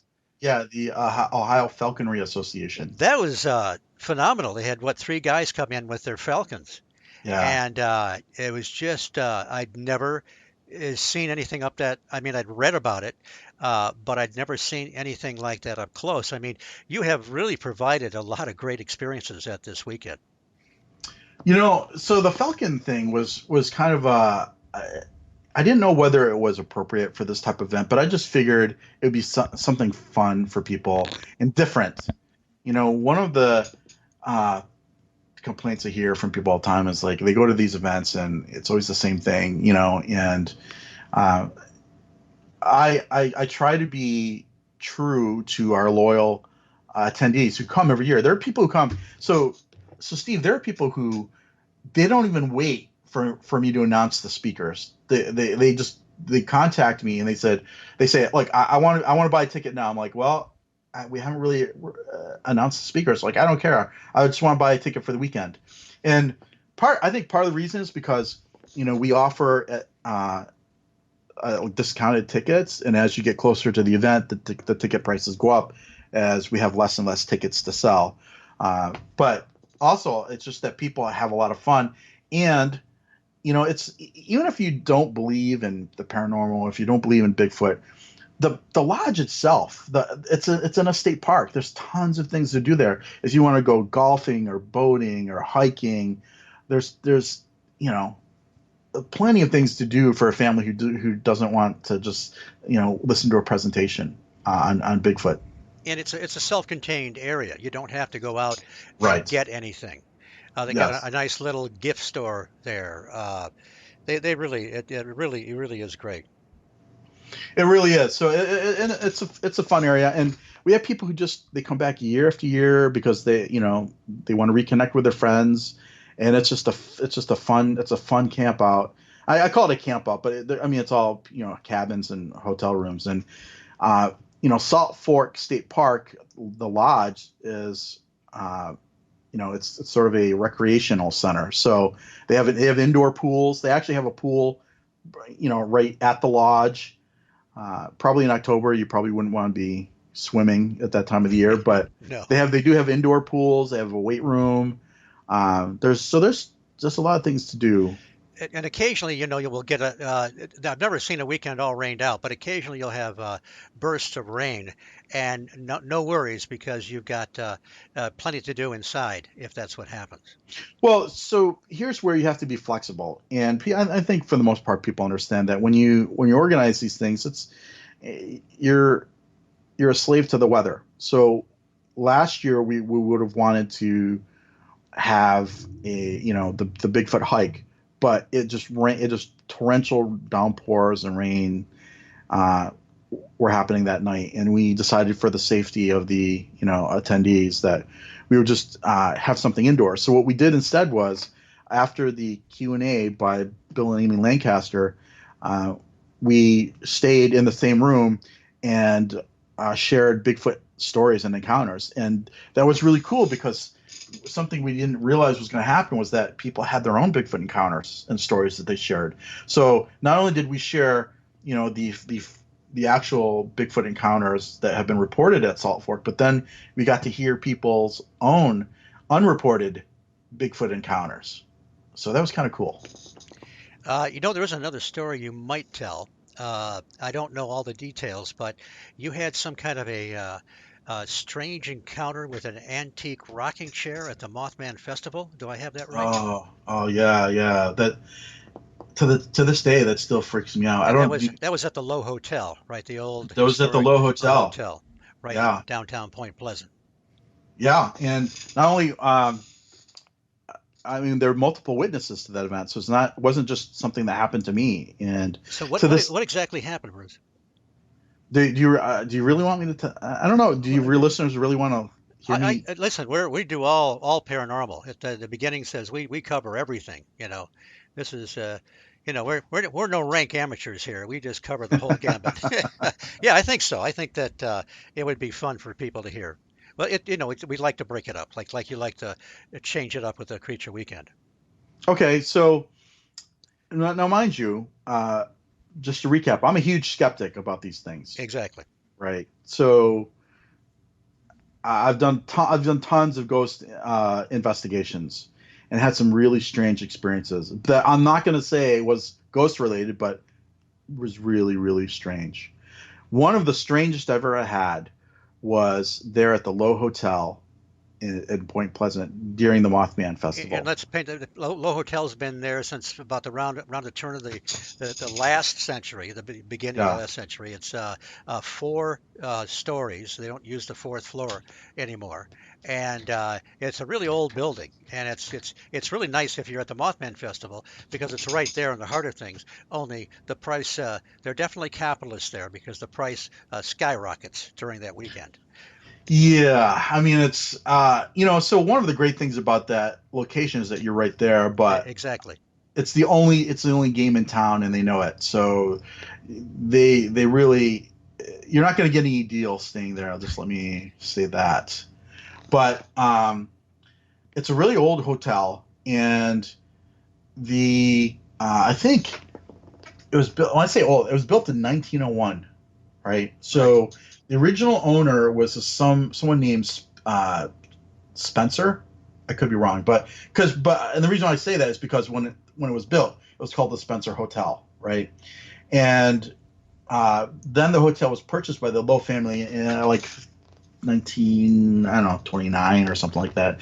The reason why I know this is because I stayed there so often that the owners of the hotel actually wanted me to do tours, to give tours of that place. Um, and especially after my sighting, I mean, not sighting, but after my experience there in the hotel. But anyway, the current owners have purchased that hotel, been owners of the hotel since like 1990, right? So there's an old hotel, and they've been renovating it, and basically the rooms, for the most part, don't have their own plumbing. There's like a shared like bathroom, and what they did was they started to put plumbing in each of the rooms to try and modernize it, and um, it's a slow process. It takes a lot of money and things like that. And I was staying. I can't remember the year, It's a while but back. it was yeah, a number of years ago. But I usually come in on a Friday. The Mothman Festival's on Saturday, so I usually come in on Friday because it's a 15-hour drive. I live in Boston. It's a 15-hour Wow. drive.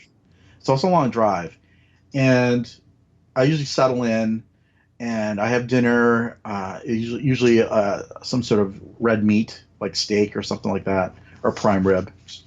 And I remember there's like this restaurant called the Iron Gate Right, Iron Gate. restaurant, and they used to have a great prime rib meal there. So I go there, have a nice meal, and I was there this one particular year, and I have two friends, Terry. I'll just call them Terry and Treba. I don't know if they want me Okay. to mention their last names, but you know, they're it's a couple. They're older than me, and I've been out on several activities with them, and she had a bad knee, and so she doesn't get around really well, and so that sort of limits the sort of activities that we can do. But they called and said, "Hey, are you in town?" Because they were in town for the Mothman Festival, and I said, "Yeah, I'm having dinner at this restaurant." And if you've ever been to Point Pleasant, there's really nothing going on. I mean, that town is there's nothing going on there at all. It's a small podunk town, and it's really great because if you want to see kind of a slice of Americana, it's really neat. It's like going back, in time almost.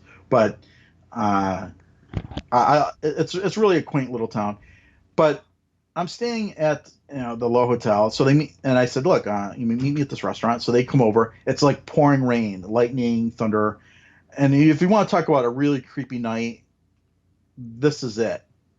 So I get done 10:30 or with my meal or whatever. We have dessert, and said, "All right, well, let's go back to the hotel." So they had never been inside the hotel, and they love old buildings. And I said, "I'll give you a tour." So we go to my hotel, the Low Hotel where I'm staying, and there's a little elevator.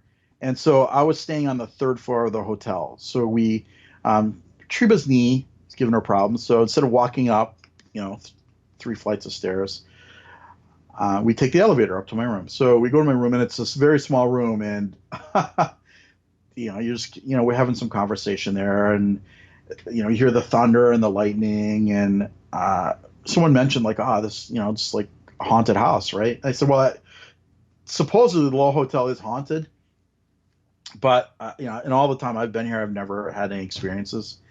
So I said, well, let me show you the rest of the. So we walked through each floor and just kind of looked at the old paintings they have, and just some of the decor in the hallway, and then we found a stairway that leads up from the third floor to the fourth floor. It's a huge, wide staircase, and so we walk up, and the fourth floor is like it's a ballroom, beautiful hardwood floors. I could tell that they've been refinished, and there were windows all the way around the room, and of course it's still raining, thunder and lightning, and the tables were stacked against the sides, the walls, and so the whole floor was like empty. You could have like used it as a dance floor. There was nothing in the middle of the floor.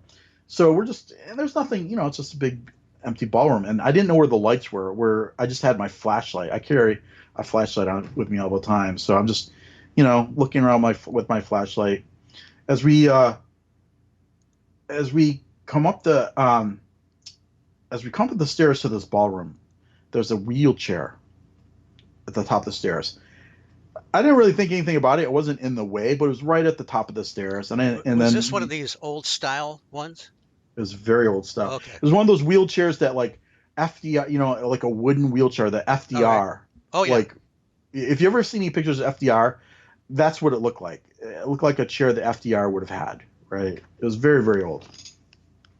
So, it was at the top of the stairs. I didn't think anything about it. We look around the room. I don't know where the light switches are. I've never been there. So we're just up there, and it's kind of cool. Tables stacked against the walls, chairs stacked up. And we go back downstairs, and then there's this wheelchair there. And I remember thinking, like, who would put a wheelchair at the top of the stairs? That's kind of dangerous. And I didn't think anything about it. And so my natural instinct was like, that was cool. It was a wooden wheelchair. It was very old. And I go, I was like, I'll try it out. I'll sit in it. But then I don't know what it was, Steve. I just stopped. And I thought, well, it's really old. Maybe I don't want to break it, so I'll leave it be. Right. So we all saw it. Terry, Treba, and myself, we were like, this old wheelchair there. And I wish I had taken a picture of it. I wish I had just taken a photograph of it.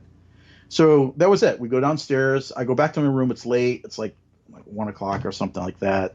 It's raining out. They go back to their hotel. They're staying across the river. So the next day, the owners of the hotel, they have a tour of the hotel. And the tour, and for the people who are staying at the hotel, the tour is free. So of course, I'll go on the tour. And Terry and Juba came back to the hotel, and so Steve, I noticed that we're running low on time here. We're almost up at the hour. So okay. We're good. Go ahead and relax. Finish your story, and then we'll close it out. No problem. Oh, okay. So I just didn't want to, I just didn't want you to go over your time. We're good. Okay. Are you sure? Because I can. I'm positive. It's my show. Damn it. Okay. Okay. All right. We're good. Seriously. No, I'm having a great time on your show. Well, I'm glad you are. Well, we'll definitely do. We'll make you a semi-regular guest. How's that?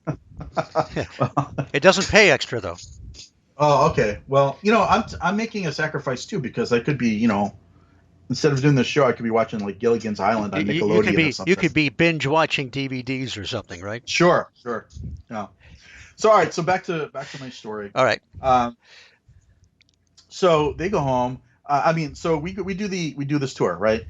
So the owner, one of the owners, her name's Ruth, takes us up into this little room that's there's between the second and third floor. There's a little private room, and it's locked. So she opens up the door, and it's a very long, narrow room, and there's a long table, and there are chairs around the table, and the room is narrow so that if you were gonna go to the other end of the room, you actually have to like scooch between the chair and the wall. There's enough space for like one person if you're sideways to scooch along the wall.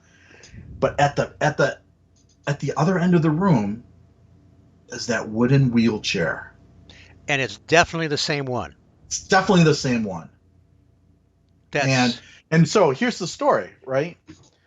And here's how I know it's the same one. So Ruth tells us the story about the wheelchair, and she said when she and her husband first purchased the hotel, they found a lot of these like old artifacts in the hotel, and this chair was part of the hotel, and she believed that it belonged to Mrs. Lowe, the last owner of the hotel, who in her advanced age was sort of very sickly and had a caretaker, like an assistant, but was confined to the wheelchair. And one day, for no apparent reason, the wheelchair turned up missing in the hotel. So, Ruth and her husband were, they were really concerned because the chair is extremely old and very expensive. And so they turned the place upside down looking for this wheelchair, and they couldn't find it. And Ruth had this unspoken suspicion that her husband had actually sold the wheelchair and just didn't want to confess. Own up to it. Okay. Yeah. They had sold the wheelchair and didn't want to confess to the fact they had sold the wheelchair, and that's what she felt, because the wheelchair was gone. It was gone. It was nowhere in the hotel. Months later, they go into a locked room, and the wheelchair is there. A room that they had searched many, many times before. The wheelchair just shows up. So since that time that they recovered the wheelchair, Ruth put the wheelchair in this locked room, and she had the wheelchair facing a certain direction, so she would know if anyone had moved that wheelchair. So this is what she told us on the tour. So I raised my hand. I said, well, I saw the wheelchair upstairs last night. I said, did you just bring it down from upstairs? And she said, no, this chair has been here, locked in this room for months. the last, it hasn't moved from this room. I said, well, I looked at so Terry and Triba, who were with me on the tour. I looked at them and we said no. We all saw this chair upstairs. Is there, was there another chair? And she said no. This is the only chair that came with the hotel. I said, well, maybe one of your staff members brought it down because you knew you were having a tour today, so you put the chair back. But so Ruth said no. No, the chair's been there. And she said it hasn't moved because I face it a certain way and I know when it's been moved.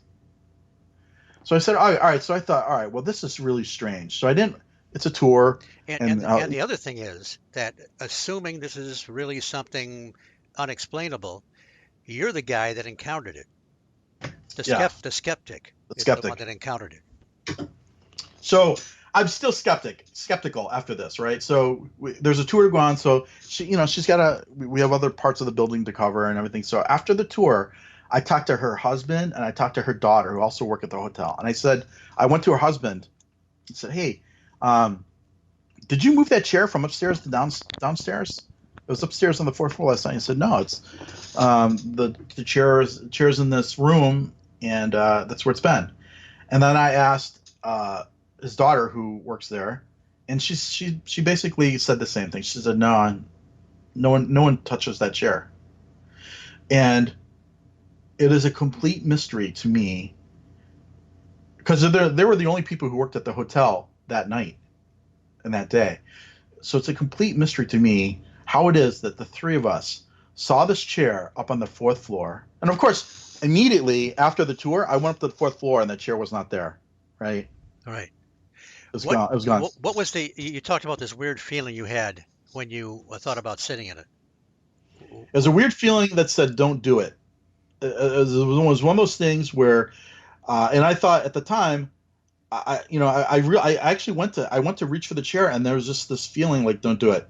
I didn't even touch the chair because it was almost like, hey, if something happens to the chair, you're going to be, right, an old antique, and but it's one of those things where your grandma's house, and there's certain things that you're not supposed to touch. Right. It was that kind of feeling, but I didn't think anything about it. It was just look, there's a lot of old furniture up there in the ballroom, and this was just another piece of old furniture. I just thought it was kind of weird that it was at the top of the stairs because. Wheelchair and stairs, they really don't go together, right? No, they do not.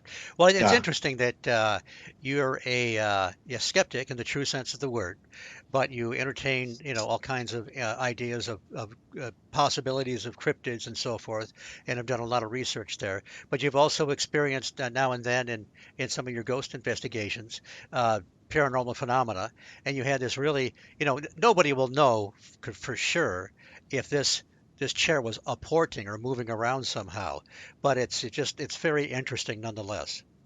It is interesting because it's interesting because that I had that experience of this chair that wasn't supposed to be somewhere, and then learn later that Ruth had a similar experience with that same artifact. Yes. That the chair seems to disappear and then reappear for some inexplicable reason.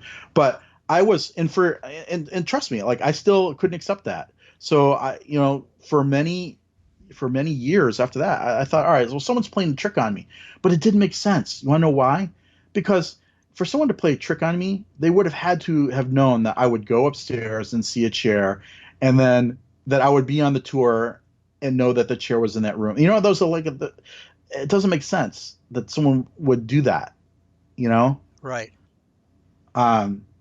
So again, it's one of those things that I think about, and then I just to keep my sanity, I try not to think about. Well, that would creep me out, no doubt. And the other thing. So after that experience, I remember. After that experience, there's something kind of another thing that happened, but that was kind of strange in the Low Hotel. But Are we running up against some? Yeah, I think we'll wrap it up, Bruce, and we'll leave that Okay. as a teaser. This will be a two-parter that'll be out there, but people will know that Bruce Harrington will return. We'll do a little bit of a recap on the Creature Weekend, of course, and but we'll talk about some of this other weird stuff, from your Bigfoot investigations to your stranger experiences. So Sure. we'll let that hang out there. So anyway, give us the dates of the Creature Weekend again and how to contact with it. Sure. The Creature Weekend 2019 will be held from October 18th through October 20th. And all the information can be found on our website at www.creatureweekend.com, or you can go to our Facebook page at facebook.com/Creature Weekend. Okay, this has been great, Bruce. The two-parter. We still kind of barely scratched the surface. You've been a great guest, and I'm looking forward to your return. Thanks, Steve, and thank you again for having me on the show. And I apologize to everyone for my boring stories, but The stories aren't boring, and what I dread is dead air. there was in these last two episodes there hasn't been any dead air, so that's good. And like I say, segues and moving all over the place, that's what I do. So my guests are completely free to do the same, and I appreciate all your stories and all your information. well, thanks again, Steve, and thanks again for having me on the show. You're very welcome, and sit tight. I'm going to do my closeout, and then we'll be done. Uh, again, I'm going to thank Bruce Harrington for 2 great hours, and looking forward to a third in the not too distant future. I also want to thank Irene Allen Block and Mark Johnson, and they are our fearless leaders here on the Paranormal UK Radio Network. I'm going to thank Andy Mercer, my part-time co-host and my full-time producer. Also, I want to thank Brian Zeller, who has done the original music for the show. And I am Steve Ward, your humble host here on the High Strangeness Factor, a displaced Yank here on the Paranormal UK Radio Network. Thanks for listening. See you again in a fortnight. Take care.